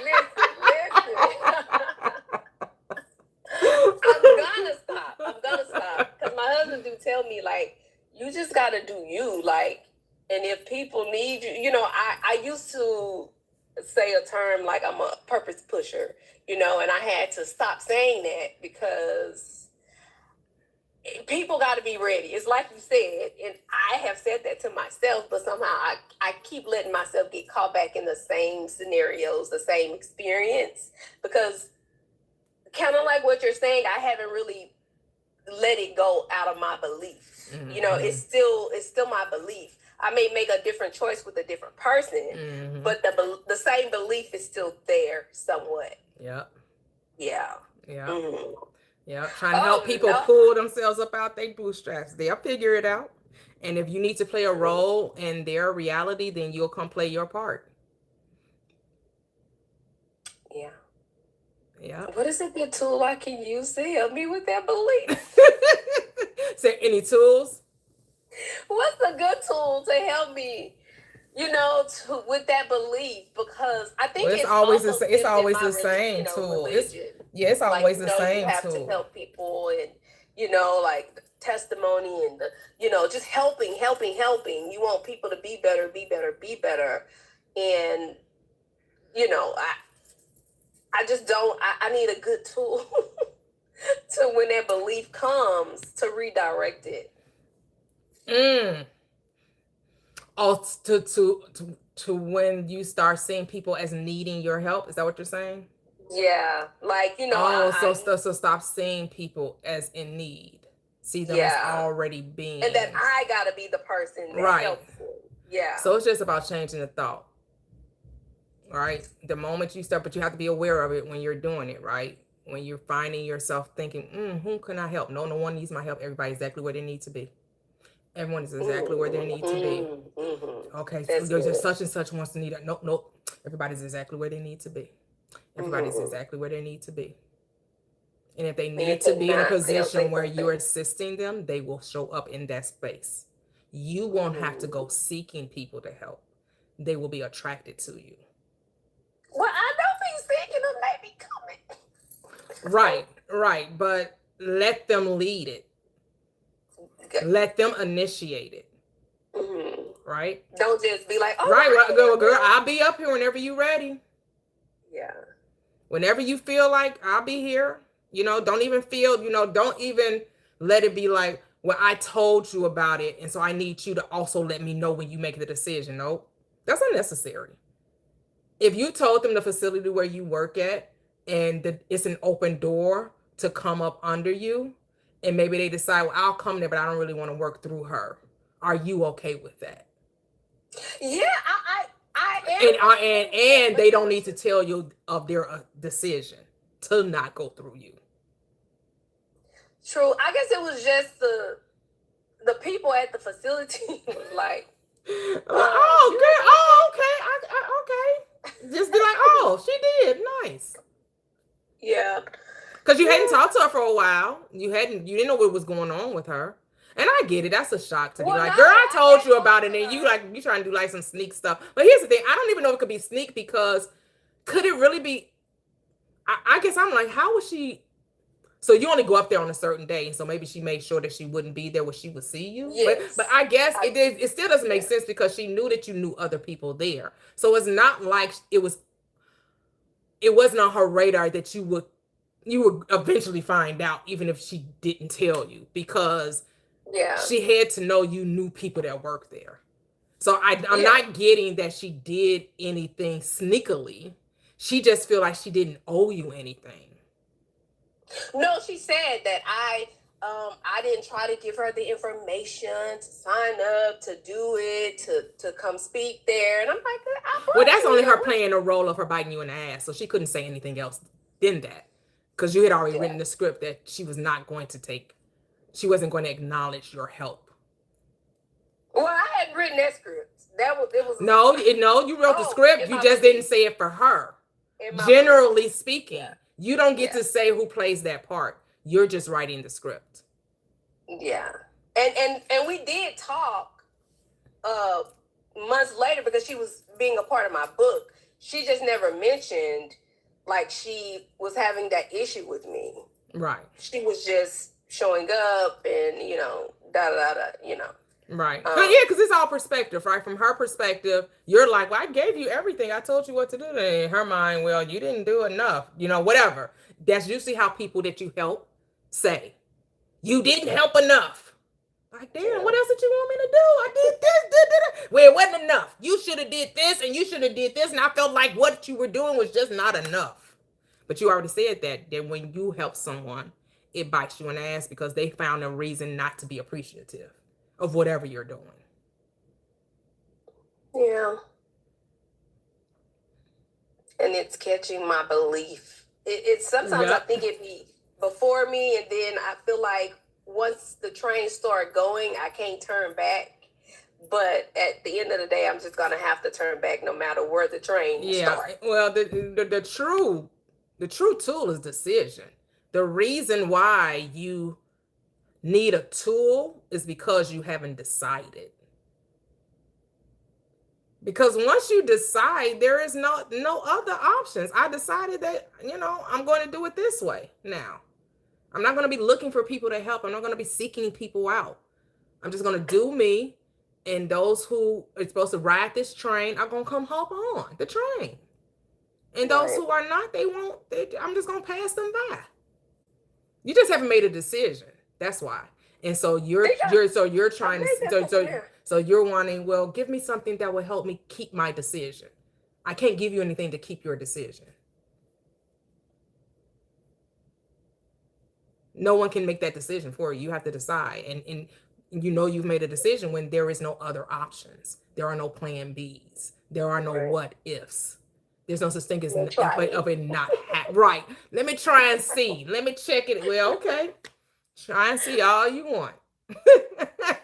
Trying and not doing and not being. Using your own advice it be the hardest problem, because I tell my clients all the time, don't worry about the decision. You need to focus on the outcome. What do you want the outcome to be? But shit, I got to focus on it myself. Oh, Lord.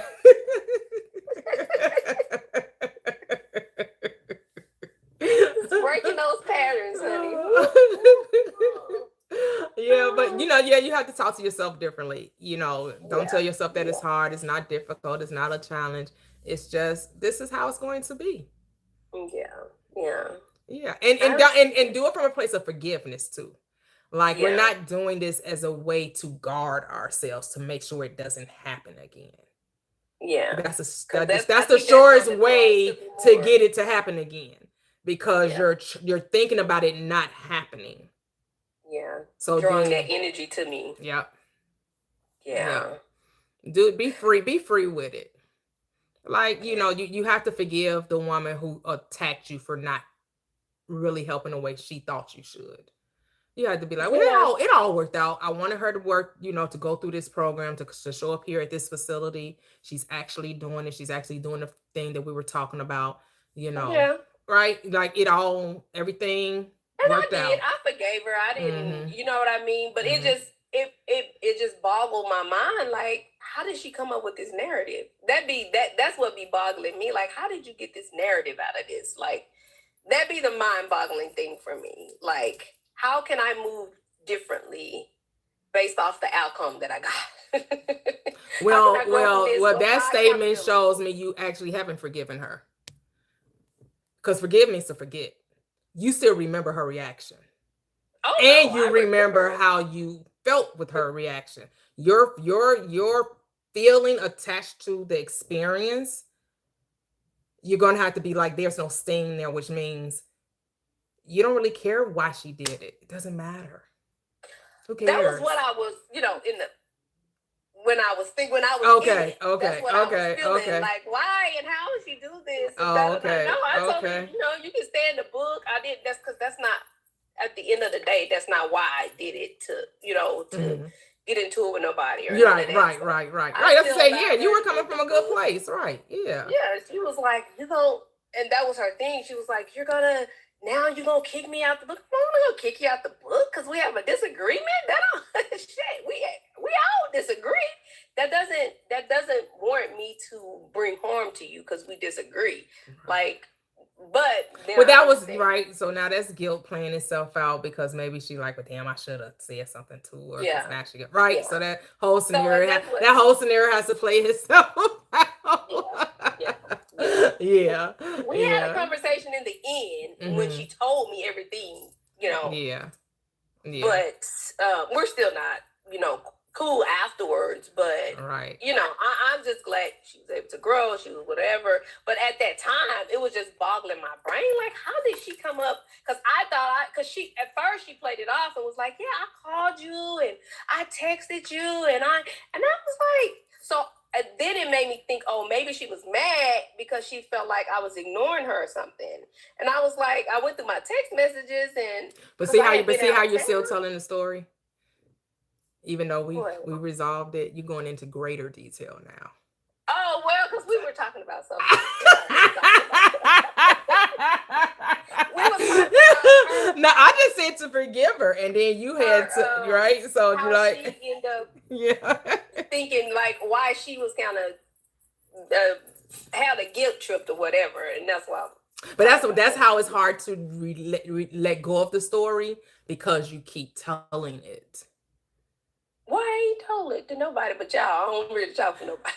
So that's kind of why he kind of.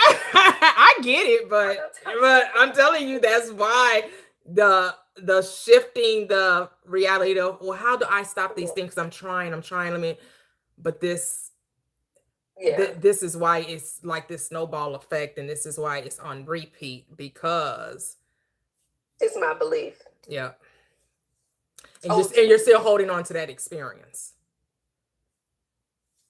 Yeah. Because even though you're saying I'm telling it as something that happened back then, the way you're telling it is as though you're still affected by it. No, I'm not affected. I guess I was just describing like what happened and the scenario of the thing and the, you know, Yeah. it doesn't. Yeah, but because I kind of know where she was. Okay. I know But that's what I'm saying. You're was. still making it about her when it's not about her. That's what I'm saying. When you started getting to the weeds of the story, well, she did this and she did that, and she only did this, she only played this out because of you. Everything she did was based on your assumptions about this. Mhm. This was not her free will. Mm. All of her reactions, all of this is as a result of how you think. Mm. Right, so you want to shift perspective, Mhm. and let's not say, well, she did and she said and all these things. What did I do? Oh, I thought this something way, so she had to do this thing. That's what she's only reflecting back to me my beliefs. She's only playing a character in my movie. Mm-hmm. I made her my reality. Yep. I can see that. I'm thinking hard. Listen, I'm a thinker. But I mean, I can see Right, that. right. And again, don't get caught up on the who's, the specific whys, character. the Right, whats. right. Yeah. Look at the general narrative around. Man, I keep helping women. Every time I help them, somehow it bites me in the butt. That's Remove that why she narrative. played that out. It isn't about who did it, it's why. Mm-hmm. Why did they do it? Because of the way I think. Because had I thought differently, the outcome would have been different. Because I control my narrative. Yep. Yeah. Girl!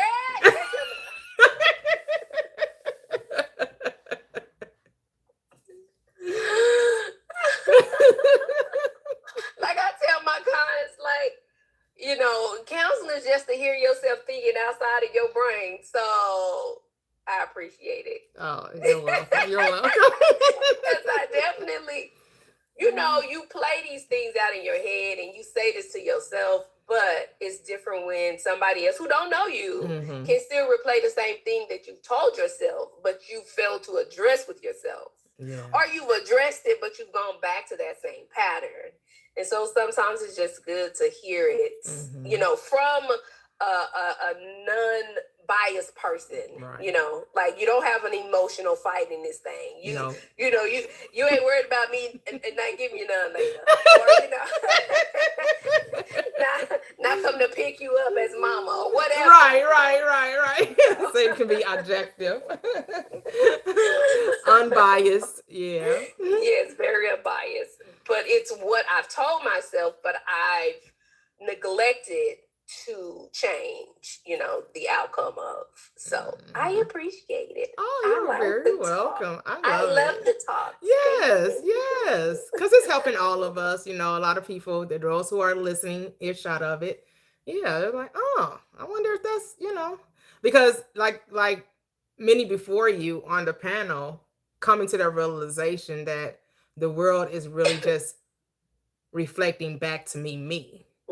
And that's a hard pill to swallow sometimes.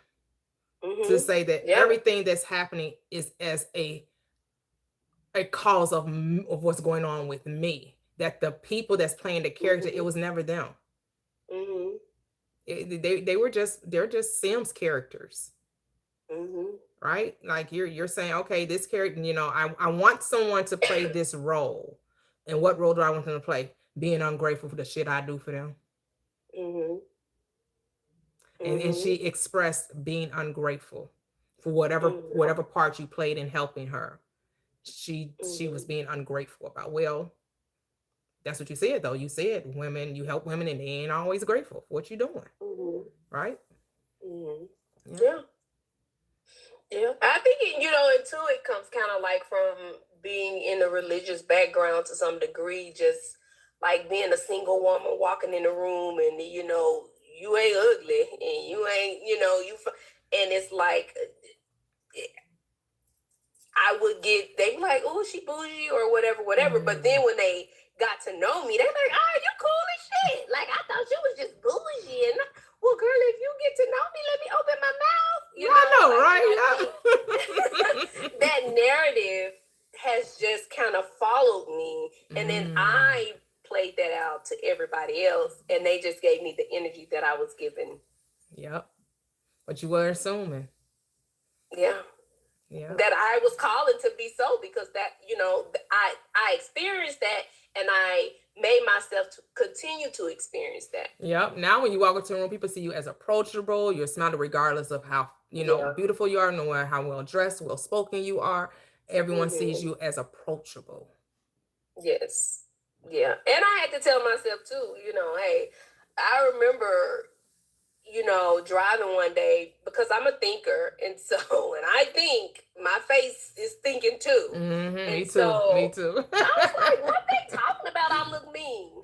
And I was driving and I caught a glimpse of my face in the rearview mirror. And I said, God damn, you know, like, so do my face know I'm happy?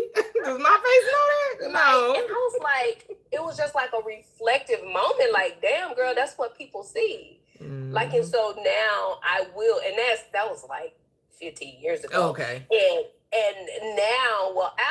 I've made it a point to, even if I'm thinking, I try to smile. And whatever I do, I try to keep a smile on my face, and doing it don't always work. But that be my goal when I think about it. When it's a thought, I'll smile. Yeah. To my energy is what I draw. And so, yeah, I needed this whole girlfriend talk. Love it, love it, love it, love it. Thank you so much for sharing. Thank you. You got this, girl. You got it. Thank you. You're welcome. And I'm not trying. I'm doing this shit. You are. It's already done. Yes. It's already done. I love it. Hello, Miss Key.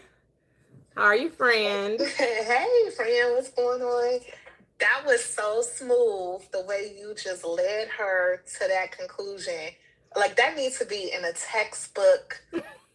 I know, seriously. That was, like, you didn't have to, like, constantly tell her, like, no, you're doing it wrong. You're not doing it right.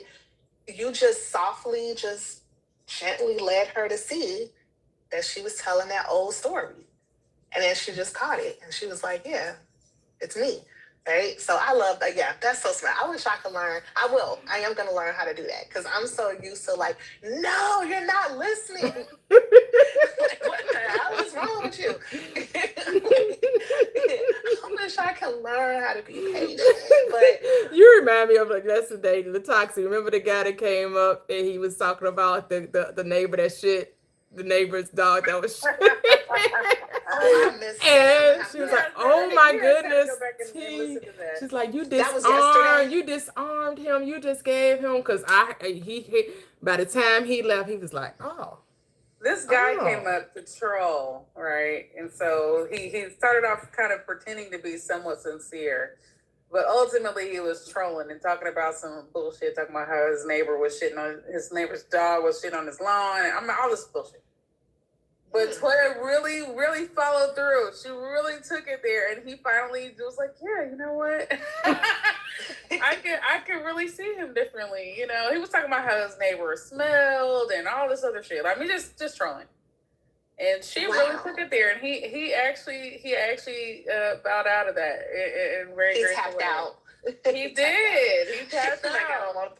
You're like, she's a professional. The professional. But you are, like, you just, I love it. And it was so smooth, because I was like, once he started talking about shit and all this stuff, bullshit, I would have dropped him. Toyia, she really walked him down. She really actually, like, helped him see. She really helped him see himself. And I thought it was just as smooth. Like, I see Oprah. I see you on TV. I think I could see, no, seriously, like, that was, because not comparing, but we know, y'all are fans, we know her style gets attention, and I like it. I'm not. I'm a fan of it. Yep, I watched her. It's drama. Yep, I watched her.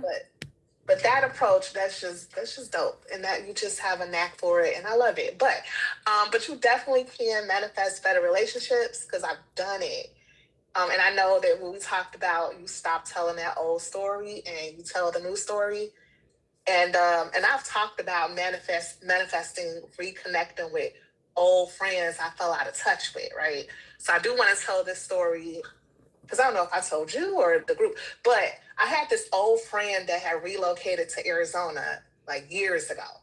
And so I didn't know how it would happen, but I wanted to reconnect with her. So I just gave my attention to the experience. And I'm like, who wouldn't want to reconnect with me, right? I know, right? Right? For real, I know, right? Right? Like, come on now. And I had the urge to send her a friend request. And I did. I just sent her a friend request. But I didn't think anything of it, because, people have hundreds. Some people have thousands of social media friends, right? People they just don't get past liking the pic or looking at the story. But somehow we eventually had a phone conversation. I don't remember who initiated, whatever.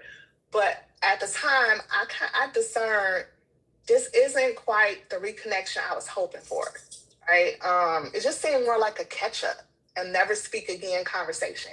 Like, she was basically telling me all her money moves, like, yeah, I'm doing this, and I'm like, oh damn, but we did share the whole deconstructing from Christianity and manifesting. We had a great conversation about that, but I left it alone, right? But and I remember what was so interesting during the interaction.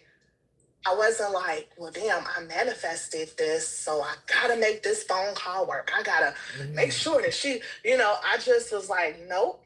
I just said to myself, this don't feel like the reconnection I intended. And then I just let it be. Well, anyway, so today, she reaches out and she's like, I'm coming to Chicago because her son's going to college here. And she's in Arizona, but he's going to college here. And she reaches out and she says, we have to meet up on Saturday. I'm like, hey, what time, where, what's up? I know, right? I didn't have to chase her down. I didn't have to keep trying to send her messages, to revive the friendship. Like, well, let me send her another message. Nope, the bridge just moved itself. So now we got this in-person meetup, so I'm excited about that. Yeah. And then I got to throw in a big one, right? So it was this woman, it was this lady. Well, I first came on to her lives on TikTok, and I remember thinking to myself, I'm like, she in Chicago. She seemed like somebody I could be friends with, right? But I remember I didn't turn it into a project, and I didn't try and start figuring out, okay, how do I become Toyia's friend? No. I ain't manufacturing no interactions. I ain't have to convince you, like, we gotta connect. I just, for a whole year, I just allowed the possibility to exist, right? So the thought would appear, like, you and T would be good friends. And I just said, and I didn't say to myself, no way, that could never happen. How is that gonna happen? I just was like, well, I desire to expand my social circle. T seems cool. I left it alone, right? Then I don't know how it happened. It was like hey, Key, you in Chicago too? We got to meet up. Yep. I was like, yes, ma'am, we do. And then it just felt natural, right? Mm-hmm. And it wasn't that we just met. It's the fact we actually have a mutually maintained budding friendship, right? Yep. I'd be like, oh, I'm kicking it with my girl T today. Yep. You know what I'm saying? Yep. So I don't have to do nothing. I don't have to go out and start performing. Mm-hmm. I just think it and be like, well, who wouldn't want to meet me? My whole vibe out here. That part, yes.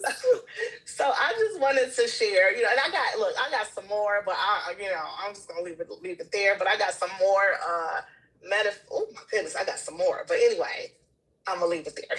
Oh, beautiful. I'm gonna leave it there. But we love manifestations now. We love manifestations. That's what this platform is all about, manifestations. I know.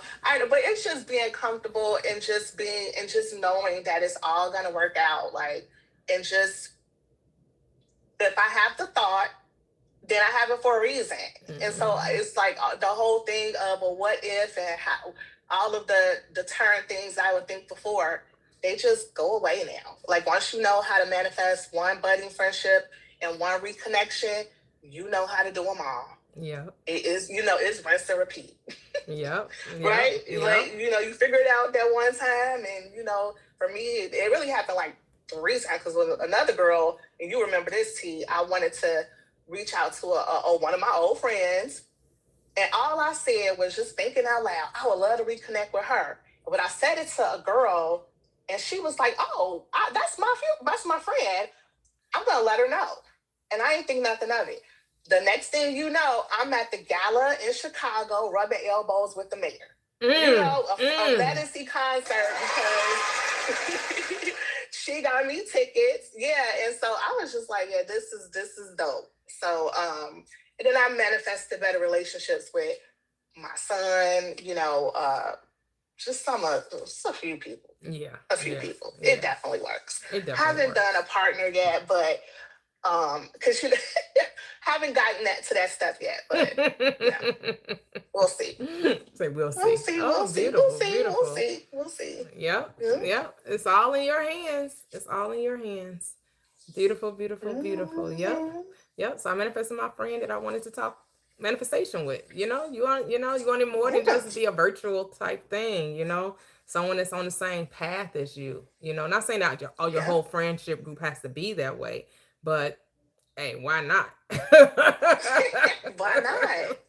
Yeah. Because we are, like you want them birds of a feather. They flock together. Yep. Right. And we're all about, and even if they're not necessarily, about manifesting, but they're about the abundant life, a prosperous way of living. Hello.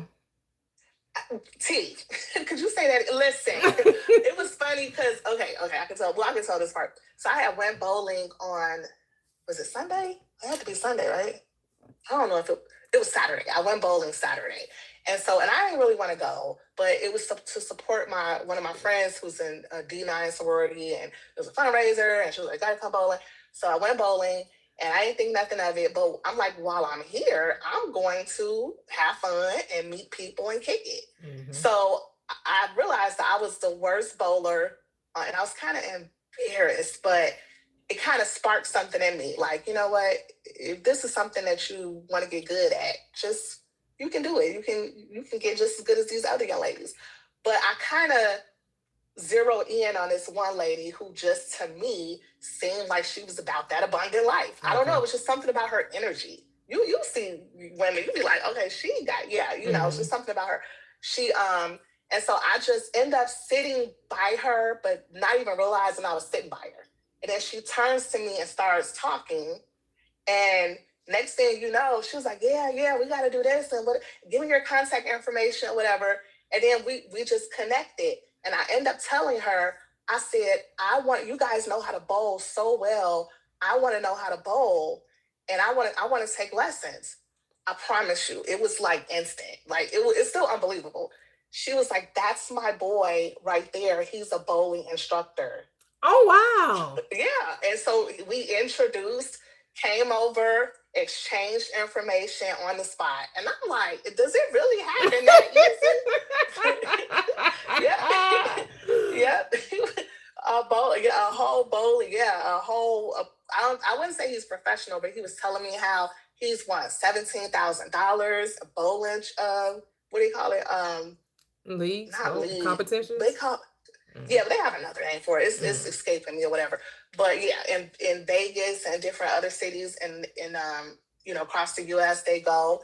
And I'm like, oh, so he's the real deal. And he's like, I'll teach you how to bowl. I'm like, I'm not paying. I'm sure he will. I'll teach you how to bowl with that dimple. That's exactly what it was. I'm like, oh my God. But yeah. But it's funny because, okay, this is the funny part. So now, I'm always like, okay, I like men who are giving and generous. Why did this girl, I met her, I was talking to her for maybe 30 minutes. It wasn't like we started talking about men. It wasn't like she knew I was single. Now I knew that she was in a relationship with her boyfriend for like 15 years or something like that. She knew nothing about my personal relationship. Why, when a guy was walking over, she whispered at me, looked me dead in my eye, and said, he's very generous. Well, yeah, you're like, what is going on? I said, what the heck? What does that mean? What does it mean? So it was like the universe knows what I like, right? So it just delivers on a platter. So, yeah. I love it.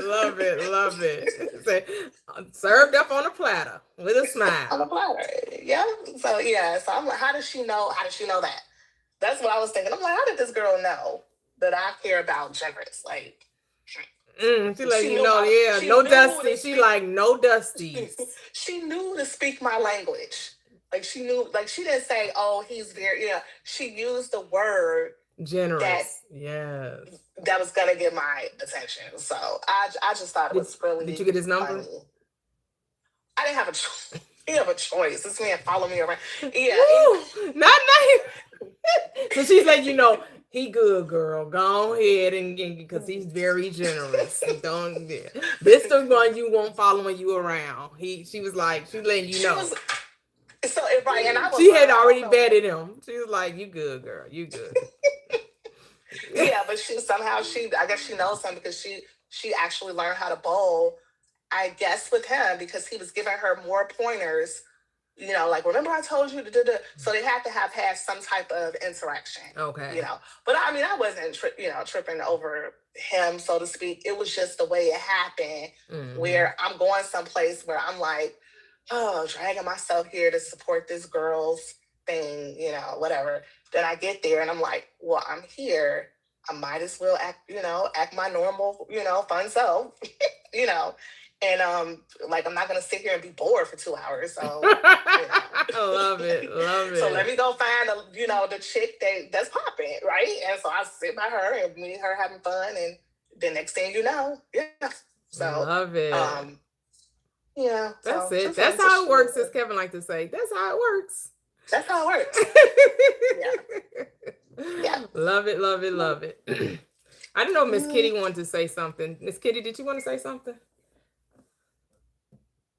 No. Oh, okay. I thought you came off mute. Oh, okay. Yeah. I did. I just go ahead. Say, I love how she is it Key, how your regard for, not just manifesting huge things, but it's sometimes just the small things like small relationships, like interactions, just the small little things that give you that, twinkle in your eye. You know what I mean? Like, I enjoy seeing that. It's kind of like you said, if you can manifest the small things, the big things are easy. Love it. Yep. Acknowledgement, right? Awareness. Yep. Yeah. Yep. The pattern is the exact same, small, big. Yeah, it doesn't even matter. So, just don't talk yourself out of it. That's the key. Don't talk yourself out of it. Talk it up. Yeah. So, and it's funny because it does feel weird. Like initially when I would do it, it would feel weird. Like talking myself up, it would seem like I was delusional. But now I'm like, and initially, right? I mean, I can't say right because you guys may have not felt that way. But now it's like, no, I'm not delusional enough. Like, I need to be more delusional. More. For real. For real. I think Latasha said that a couple of weeks ago. Like, wait a minute. I can have whatever I want. I don't know if she used the term delusional, but it was one of these lives and she was like thinking like, wait a minute, if consciousness is the only reality. Do you remember that conversation with Taxi? Yes.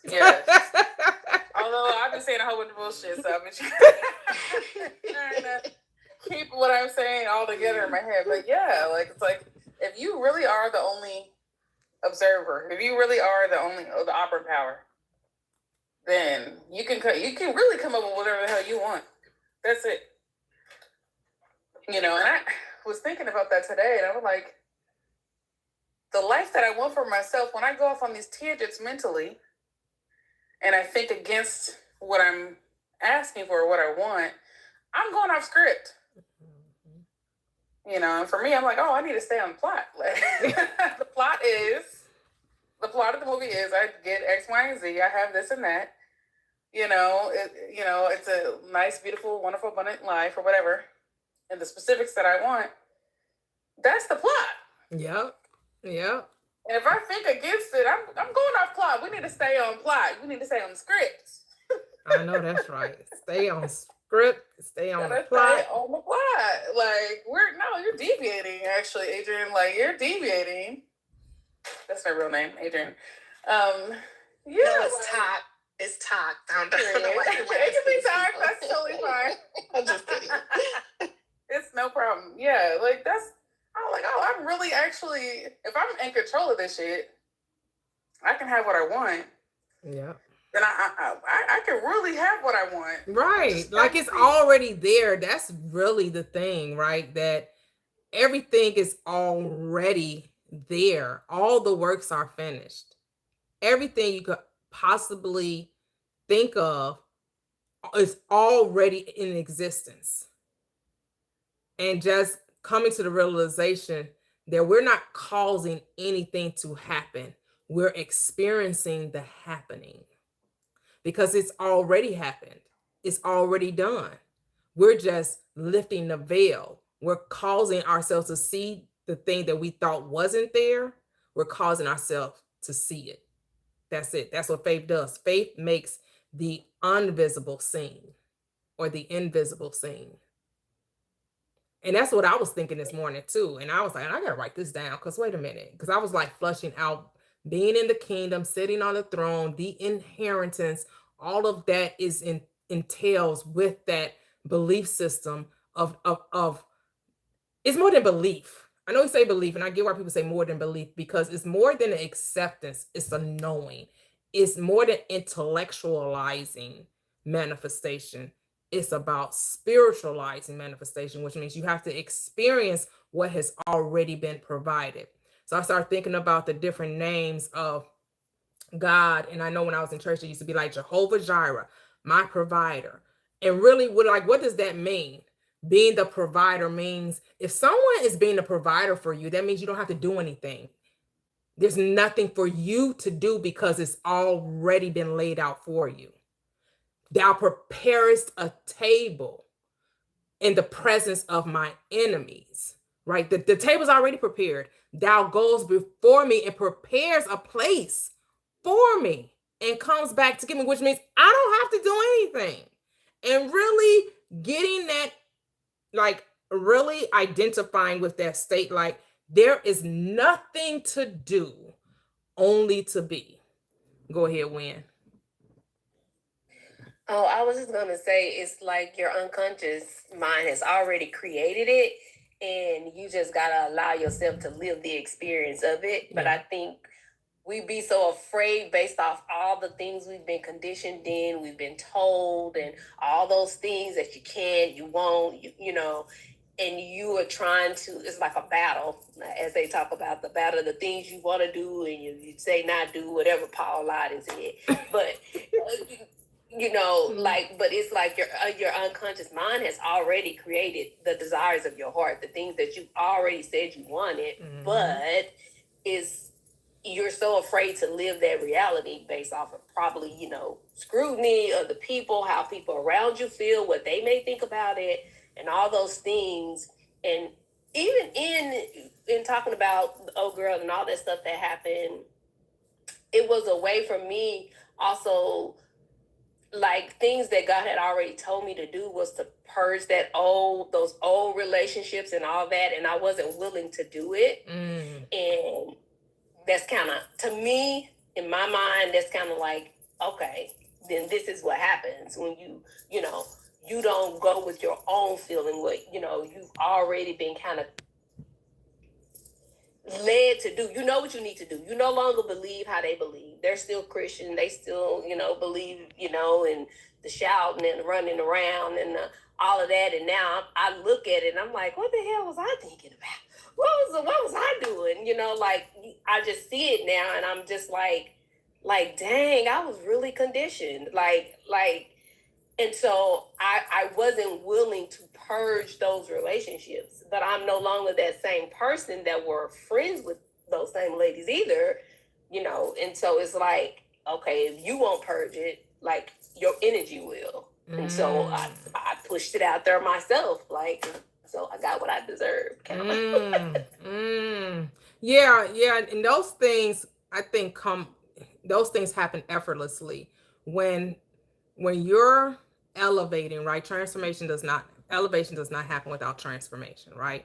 So you're going into your cocoon, you're going to come out, you got to go into your metamorphosis state, and you're going to come out a beautiful butterfly, right? Which means the old state has nothing in common with the new state. And so, yes, those relationships that do not identify with the new state will fall off naturally. You won't even have to do anything. It'll appear that there was friction there or tension there or contention there or whatever was happening, but it's because your transformation, the new you, can't doesn't identify with whatever that was being projected by you. Because originally you were identifying with that relationship. That's why they were there, right? But now you no longer identify with it. So what has to happen? Either they have to come up with you, right? Now they have to also identify with the new state, or they have to fall off. That's the only thing that's going to happen. They're going to fall off, or they're going to elevate with you, which means now they're going to, just like you're being accountable, they're going to be accountable, right? It's not, there's no blame game there. There's no pointing fingers there. It's, I'm this, and my world has to reflect that I'm this. Yeah. Even if it may seem a little painful, but like someone say, pain is part of that's the necessary, but suffering is an option. You don't have to suffer just because it's painful. Pain lets you know that something is happening, that there's a transition, a healing taking place, right? You know, normally when the body is healing, there may be some type of resistance or pain happening in the body. That doesn't mean it shouldn't be happening. It's just telling you there's a transformation taking place. And just allow it to fully take over. Because where you going, everybody can't go. Amen. But here's the thing: when the Christ rise into Jerusalem on the new colt, what happened? There were people there to soften the blow. They were throwing out what? Palm trees, palm leaves, right? So when you're entering into Jerusalem, that sweet smelling odor, that new state of awareness, your victory, your victorious state of being, and because that colt had never been ridden, right? That was a new state that you had. That was the beast that had to be tamed, was that new state. And now you're riding off into the sunset. And so when it's time to go, you can't even really mourn the old state, even the state that and everybody mourns differently, right? Some people may cry, some people may be grievous, but some people may rejoice. They may laugh because now they have shed the old. They're like the snake. They shed a new skin, and what a new one has been brought forth. That's why the serpent is used in scripture too, because it dies but doesn't die, which is that's what it talks about, the rebirth. You die, but you don't die, right? You're shedding the old state because you're about to bring forth a new state. That's crazy. I had just looked that up the other day too about the snake and what happens when they don't, if they get caught in that skin or whatever, they don't shed it or whatever. Like I literally just looked it up the other day. So that's crazy that you mentioned it. Wow. What happens if they don't shed it? It said it like stunts their growth or whatever. Yeah, and eventually they we know what happens when your growth is stunted, right? Yeah. No, you hear the same people complaining about the same stuff over and over, right? Yep. You know, people that just like, it's been 20 years and they still complain about the same, nothing's changed. They still be playing the same stories. It's just the same stuff, a different day. Experience a Groundhog Day. But we know we're not going to experience the same days. Why? Because you cannot bring the old into the new. Yep. That's a part of the reality. And you thought that certain people was going to be a part of, like, oh, yeah. But then the more you started to become so more aware of what you wanted, you start to see those who don't identify with it. As much as you may like them and want them to be a part of it and be around, you understand that likeness isn't there. Because like attracts like. Girl, you preaching. old church folk used to say, girl, you preaching. And that doesn't mean we cast judgment, right? We wish them well. We wish them they prosper and all, that they get everything that they want, that life is great to them, that they manifest all their heart's desires, right? Not wishing any ill will upon anyone. Because remember, you're the thinker of your reality and you're the only creator. So think thoughts that you want to see manifest in your reality. So if you wouldn't want it for yourself, you don't wish it for another. Why? Because there is no other. There's no such thing as no other. You're thinking for you. That's why they say with every thought is a gift. So would you want that thought in return? Because guess what? Life is a boomerang. Life is a boomerang. What you give comes back, pressed down, shaken together, running over. Shall men give unto your bosoms? You're always gonna get back what you've been giving, and it comes back multiplied, magnified, running over. I like that saying, every thought is a gift, Yeah, because, think on those things that, Ah, that are lovely. good. Yes. Lovely. Yeah. Yes. That's why I we're never thought instructed. about that though. Yeah. Oh well, that in the terms that you said it, like every thought is a gift. Yep. It's a gift from you to you. So give yourself the very best. Ooh, it's going down. Give yourself the very best. That's beautiful. Yeah, I like these relationship talk because it is about the relationship. It's about self-concept. At the end of the day, it's just self-concept. That's all it is. Relationship is just another way of saying self-concept. What do you think about you? Because that's how people are going to show up for you. If you think people are using you, then guess what? Look for somebody to come play the user. Think someone is deceiving you? Just look, just hold on, because somebody coming to deceive you. You think people just be lying all the time? Just wait a minute. But if you know that people are generous and kind and helpful and uplifting and inspirational, those people will come play their parts as well. So what parts do you want people to play in your reality, in your story, the book of your life? You're writing a book of your life. Why wouldn't you make it great? Why wouldn't you make yourself the star who lives happily ever after? Why aren't you writing a fairy tale and you're your own knight in shining armor? The fairy tale always try to make you think somebody else is coming to save you. Ain't no saviors, baby. Ain't no saviors. Ain't nobody coming to rescue you.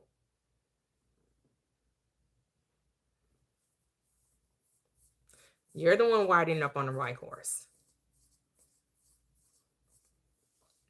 No fairy tales, like Anita Baker said. I remember. Oh, that used to be one of my favorite songs too. She told me fairy tales before I went to bed. She spoke about happy endings of stories not like this. She said he slay all dragons, defeat the evil prince. He never came to save me. No, I can't remember the words of the words, but that was the story's true. Reality steps into view. No longer living life in paradise. No fairy tales. That's your shit. I am Tam. That's your song, Miss Cinder. I know I butchered some of the lyrics, but Anita Baker, fairy tales. Ain't nobody coming to save you. You got to save yourself. The men in your life, the women in your life are based on the script you wrote. Your every relationship is based on your assumptions about them. Change your assumptions, you change your relationships. But that goes for everything. Your relationship to money. Maybe next time we talk about relationship to money. Because that needs to be talked about too. That probably not talked about enough. The relationship to money. Because when I talk about God wanting you rich, you get all those who scoff at money.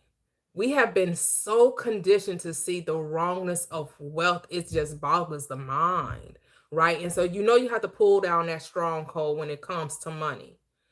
You got to pull down every stronghold that exalts itself against, right? The knowledge of the Christ mind. And the Christ mind says that I came that you may have abundant and may have life in that more abundantly. I came that your joy may be full. And they think your fullness of joy is about believing in some afterlife. Oh, store for yourselves treasures in heaven, not treasures where moth and rust will decay. Where it's talking about your mind. The treasure chest in your mind will be projected as a treasure chest in your world. Your treasure chest is understanding that all things are possible, that you have the success, the wealth, the peace, the health, the joy, the love, the compassion, that you already possess it. You're not trying to get it. You're not trying to figure out where it comes from.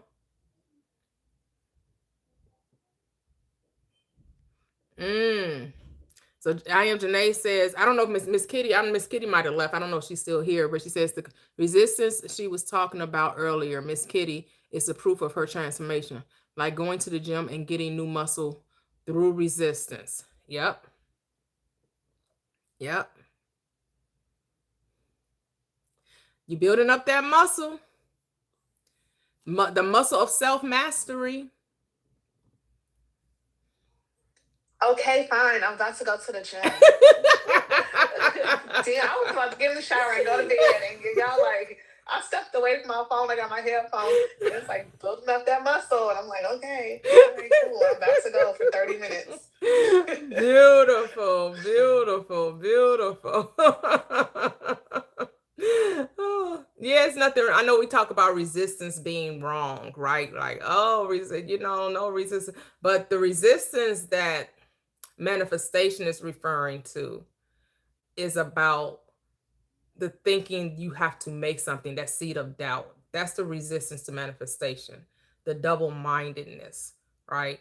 But when you have surrendered and fell in love with your desire, that's all that's required. When you've made a decision to be great, it shall be. And you don't care about what happens. You don't care about externalities. You don't care about appearances. You are focused on one thing, and that's the end. Because you're told to resist the devil and it will flee, which means to turn away from the doubt, the evidence of the senses you're to ignore when they don't show up as they should. You don't identify with the external view when the view is not what you want to see.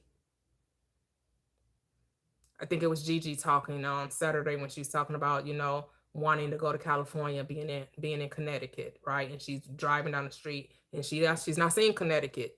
I'm seeing palm trees. I'm smelling the Pacific Ocean. I'm seeing Hollywood Boulevard. I'm seeing the Walk of Fame, right? This is what I'm saying. Seeing all these stars displayed. That's what I'm saying. That's ignoring the five senses and seeing what you want to see, which means now you're resisting the devil that's telling you, no, you're not in Connecticut. I mean, you're not in California. You're not in Los Angeles. You're in Connecticut, and you have to deny the senses. You have to resist the devil. And what does it have to do? It has to flee. So now you're embodying the state of being in that state called California. And even though your senses deny it, you say my consciousness trumps it. Go ahead, Toxic. I was just gonna say that the whole concept of resistance just being indecision. Yep. Was absolutely mind-blowing. The stronghold that came down, huh? That was it. That was so powerful. Because I realized, okay, how people talk about, this manifestation is taking so long, it's taking so long. And most of the manifestations that I was either waiting, sometimes I wait to see what's going to happen before I decide. That's the issue. Right? I wait to see what is going to happen in the world before I actually decide on what I'm going to do or how I'm going to respond to it. And the concept of resistance being just a literal indecision has absolutely changed everything for me. Because it made me realize all the stuff I was waiting on, all the stuff that I was trying to wrap my head around was just me not having had decided on it yet. That's it. That's it. Because today, when I said, somebody got to go. Because you was indecisive, right? Should I? If I do take it, these things going to happen. That means I have to change this. What do I really want? Do I care about all the changes that have to take place based on, me going this way or, Yep. And then you weighed it. You was like, no, somebody got to go because I ain't going nowhere. And another thing, I didn't even say this, there's a conference But that I I'm think helping was plan. that young lady talking about feelings. Did she say like whatever I feel I can have? Is that what the when you was talking about? I don't know the other young lady name. You was saying she had said something. But I think it was like because I was on the live that day. And she was just like whatever she feel. Start with the M. The other young lady y'all were talking about. That Maya, something like that. The other young lady that comes on the live, she always talks. She's like a behavior specialist. Oh, okay, yeah, Mia. Mm-hmm. Oh yeah. When you was asking trying to remember what she had said, and I think she said something like whatever she feels like she can have it. Like if she feel like she can have it, she can have it. So Yeah. when she said what the young lady Latasha just said, made me think about the other Mia saying whatever I feel. She just kept talking about feelings. She was just like, well, if I feel I can have it, I can have it. I can have whatever I feel like I can have. So I was like, wait a minute, what am I feeling? I need to feel like so I need to get my feelings right. Yeah. So what were you saying, Latasha? You said you didn't tell another part? You said you forgot a part. Sorry. Yeah, this is quick. The other thing is the conference that I'm helping plan is in San Francisco. And long story short, I'm like, I've been having on my thing. I'm like, I'm going to this conference for free. I already booked my hotel. I booked my hotel months ago. But I told myself I'm going to this conference for free. And on Friday, my big boss got made into like the big boss. She got a promotion. And she was like, yeah, like I think we should just start inviting employees. She was like, I think we should start inviting employees to the conference. And we're gonna post something about it next week. And so I'm like, you know what? Every time because I was again deciding, I'm like, do I really want to actually be at this conference with my boss and like have to work with her and like, I was being so back and forth about it. And as soon as I was like, no, I actually want to go to this. I have a lot of fun when I go. And I'll see all these people that I like to see when I'm there, and they're like, oh yeah, we're gonna just like open it up to everybody going because you have to get approved to go because it's expensive. Wow. And I'm like, you know what? The stuff is moving, it's shifting. I know. Going. I know. Yes. Love it. Oh my goodness. We like every time I make a decision. Just make the decision. Yeah, but I'm a waffler. I think I have made a decision in my head, but then I keep going back and forth about it. Yeah. Like I will say something, or decide on something at one point, and then I'm like, what's really gonna happen? How's it gonna actually like play out? What's gonna be the reality of me experiencing this thing? Do I really want this thing?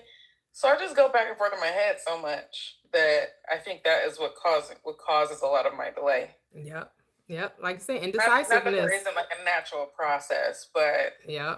That's what the guy said. He said it on YouTube. He said he realized that his resistance was indecision. Once he made a decision, that's brought him and his wife back together, and they've been together for 2 months. I was like, yeah, that's what I said. And then it's funny because you were the one that said decision was the portal, but you didn't make the connection that it was your indecision that was keeping the portal closed. I wasn't thinking I was really being indecisive. Right. I'm thinking I'm just being like intellectual. I'm thinking through this whole thing and like I'm just in my mind, I think I'm imagining how it's actually gonna be.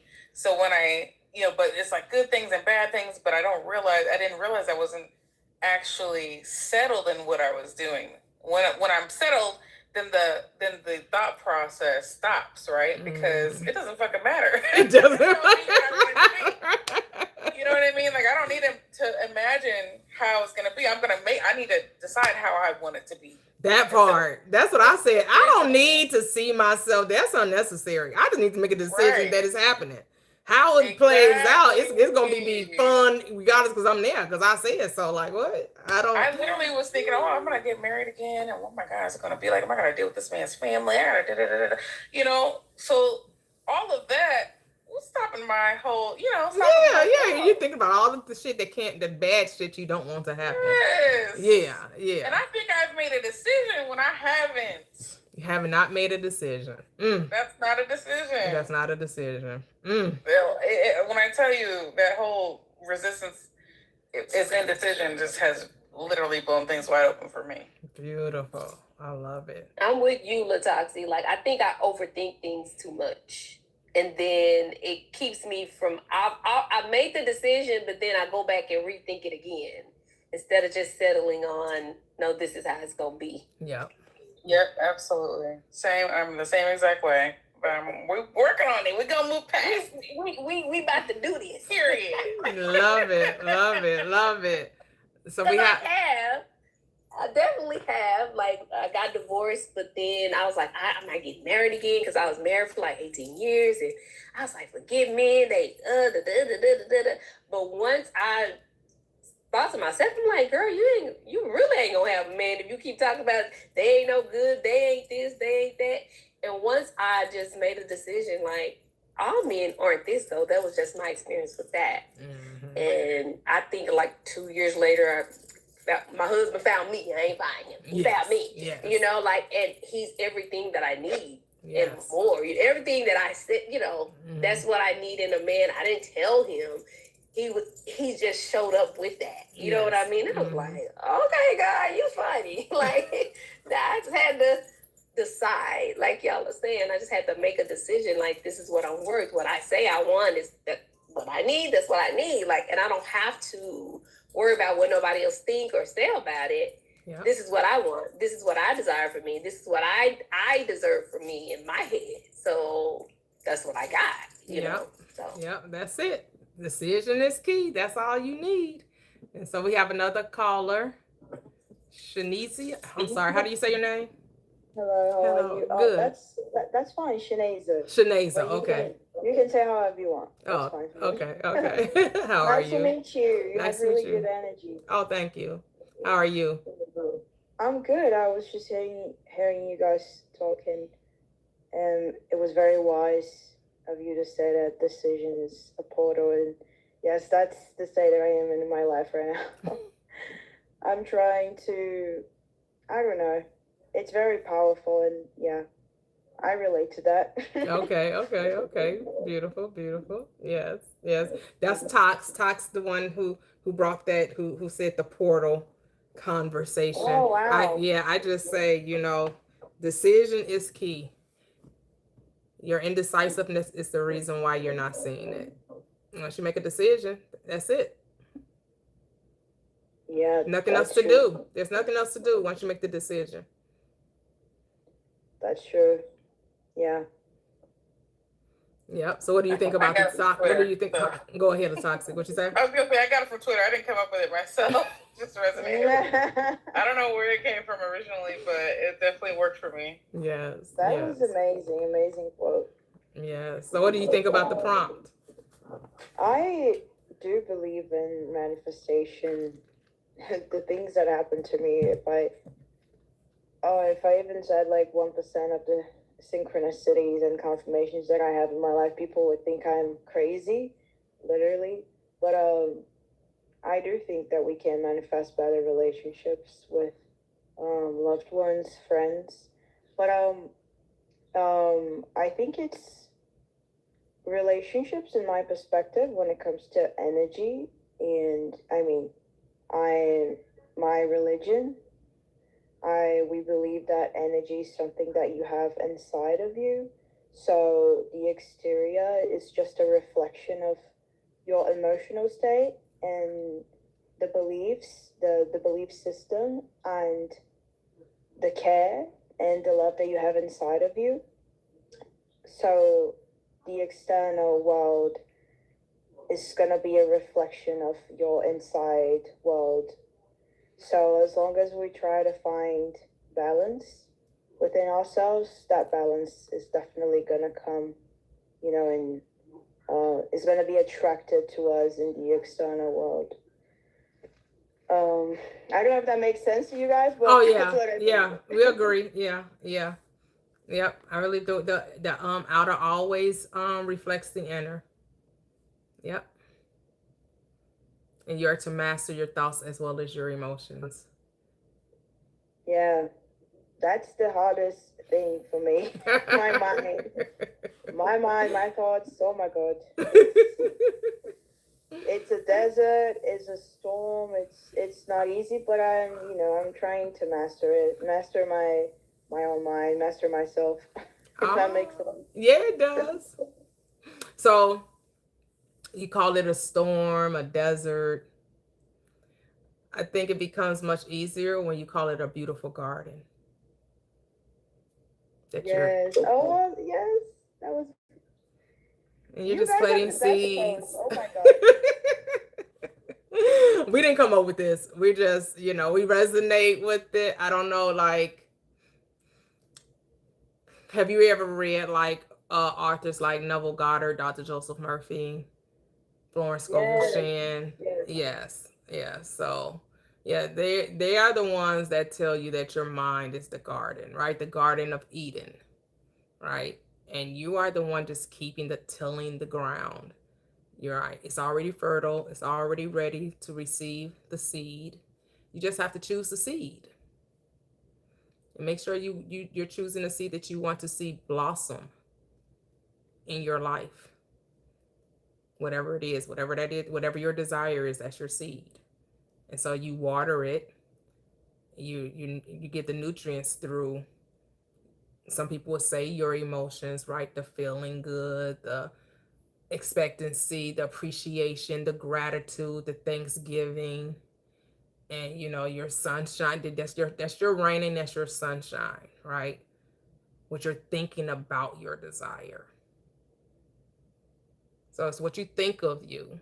That's what you'll experience. So think better than the best you know. You know what's crazy? I did a meditation today, and the image that I had was literally like planting a seed in a garden. You just said that. Love So it. another confirmation for me. Love it. Love it. Yeah. So yeah, that's crazy. Oh my God. Yep. Yeah, I know people talk about the battlefield, that there's a war going on. No, you could say there's nothing but peace going on. There's nothing but harmony. There's nothing but beauty. There's nothing but growth and expansion. Like you get to decide what it is you're experiencing in your world, in your reality, in your beautiful garden. Right? So you get to choose. Choose wisely. Yes, that was beautiful. That's it. Yep. Can I ask you a question? I'm not gonna try to like, I don't know. Um, this is not a tarot live, of course. I know that, but I just felt, I don't know. I just feel secure to talk about it. I don't know. Weird things have been happening with me lately, and I've been having some like very assertive confirmations when it comes to my love life. And sometimes I know I'm immature to process some downloads and informations, but something happened to me, and I don't really know how to digest it, if that makes sense. I mean, I literally dreamed about a person, and I had a, synchronicity with a guy, but we never met. He's a famous person. And for some reason, sometimes I feel like I'm crazy and I don't know what to do with that information. I know that, like, in a quantic field, and where maybe, I presume we're vibrating in the same level of energy and we resonate in the, I don't know, artistic level. um but I don't know. Sometimes I feel like I'm crazy. Did that something like that ever happen to you before? No, but I wouldn't say just because I haven't experienced it that makes you crazy. You know, because a famous person is just like you. They're just well known. That's the only difference, right? They're a regular, right? They're a regular person just like you. They just it's just more people are aware of them. That's the only difference. And if you resonate with it, because the dream can be rejected or it can be accepted. So it's up to you if you want to accept the dream and make it a reality, or revise the dream and say, no, I don't know what that was. Maybe I ate something last night. I don't know what's going on. Maybe, maybe it just be a little infatuation. But because you're the operant power, you get to say how you're going to receive the dream. Okay. So Yeah, if that you makes like it, sense. if you identify with it, if you feel like, yes, okay, this is a preview to a coming attraction. It's a nice little trailer. Okay. But you're not crazy. People say they dream their, significant other all the time. This is not the first time I've heard this. Oh my God. You see, it was really crazy. I mean, I took a picture. I was never a fan. I'm from Brazil, by the way. Okay. I don't know if you I don't know if you can tell. I don't do well with accents, so I wouldn't know. Sometimes I'm, like mumbling my words. Anyways, I took a picture and I was never a fan of this guy. And I took a picture and then I dreamed about him and then I went to his Instagram profile and he had the same picture. And I was like, what? What is happening here? And that was like really crazy because if I was a like immature person, I would go to his DMs and be like, oh, you're the love of my life or soulmates. But no, it just like I don't know, for some reason that happened, and I don't want to have all the questions, but it was really weird. So do you resonate with it? Did you see that could be a possible match? And I don't think you have to do anything physically on your end. The ways of divine mind has ways to bring that connection into your reality. Right, you don't have to go out stalking him. Like, I've been dreaming about you. You had posted, right? Like, like a stalker. Right. Like a But mental right, person. right. But if you resonate with it, like Latoxi said, if you want them, you can have them. Yeah, that's the thing, right? I was talking to my guardian angel, and it was like, what if he wasn't famous? Would you be like anxious about it? Like, it's just it doesn't matter. He still is like a man. Yeah, that's what I said. He's just like you. He just more people just aware of him. That's all. He's no different. He got to put his pants on one leg at a time. And I guess he could put them in there and jump into them. Some people do that. Still and jumping, but you know what I mean. But he has to put his one leg at a time.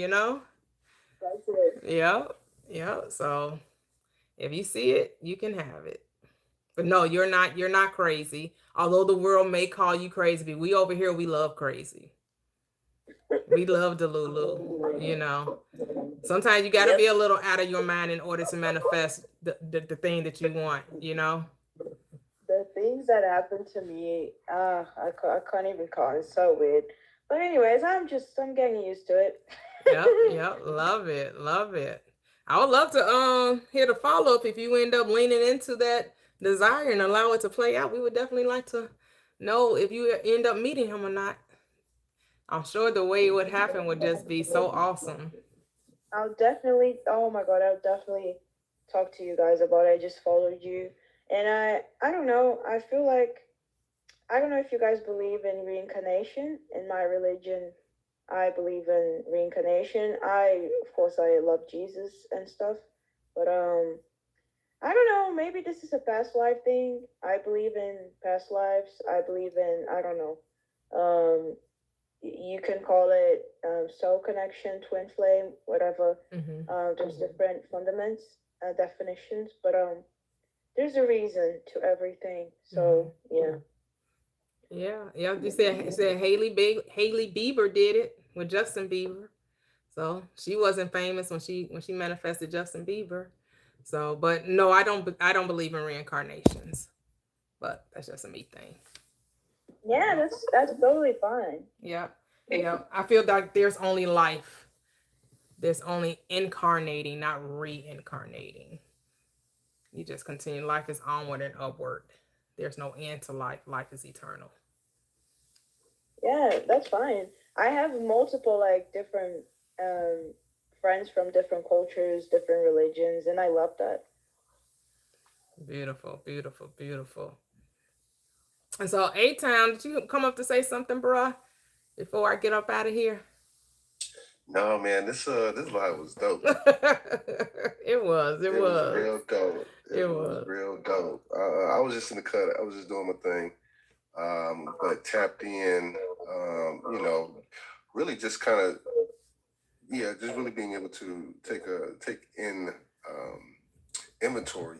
Just the power that we have. Just the yeah, just loving on yourself and being, accepting who you are and accepting your desires. You know what I'm saying? And just listening to the discourse was very empowerment. So yeah, definitely loved it. Beautiful. So just wanted to shout out to you. Oh, thank you. Definitely love the live, and shout out to the chat, everybody all engaged and everything. So much love. Yes, yes, yes. Yes, once again, an awesome live, awesome revelations, right? Like I said, we're just so much more powerful than we know. This mind, this consciousness, this awareness can go beyond our fondest dreams. And that's why, I like those that, came before, those who have transitioned out of the physical, reminded us dream better than the best you know. Dream big, dream grand, no limitations, right? We are limitless beings here to experience infinite possibilities. I mean, the world actually is yours. The world is at your command, as Neville Goddard reminds us. So just command you me, says the script. What are you commanding me to be? Dream big. That's it. Dream big, because you're going to be like Disney. When you wish upon a star, it makes no difference who you are. Anything your heart desires belongs to you. They was telling us. They was telling us. You have something to say, Win, before I leave? Oh, no, ma'am. No, Okay. ma'am. Just I enjoyed the whole conversation. Oh, I guess when the young lady was talking, I know people say manifest all the time, but I call it speaking life. And Okay. so one thing I always tell people is, what you speak in your life is what you'll see demonstrated in your life. And so I'm gonna start practicing what I be preaching. Love it, love it, love it. Yes, what you speak over your life will be demonstrated in your life. Love that. Yes, love that. You're demonstrating life. Yep.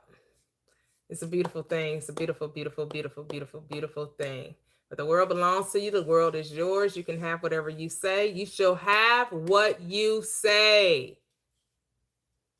You shall have what you say. Therefore, I say to you, whatever you desire when you pray, believe you have received it, and you will have it. The only condition, acceptance. The acceptance of the end wills the means to that end. Your decision is what unlocks the door. Your indecision blocks the door. Your indecision, I'm not gonna say the door is not even locked. Let me the door is not even locked. The door is wide open.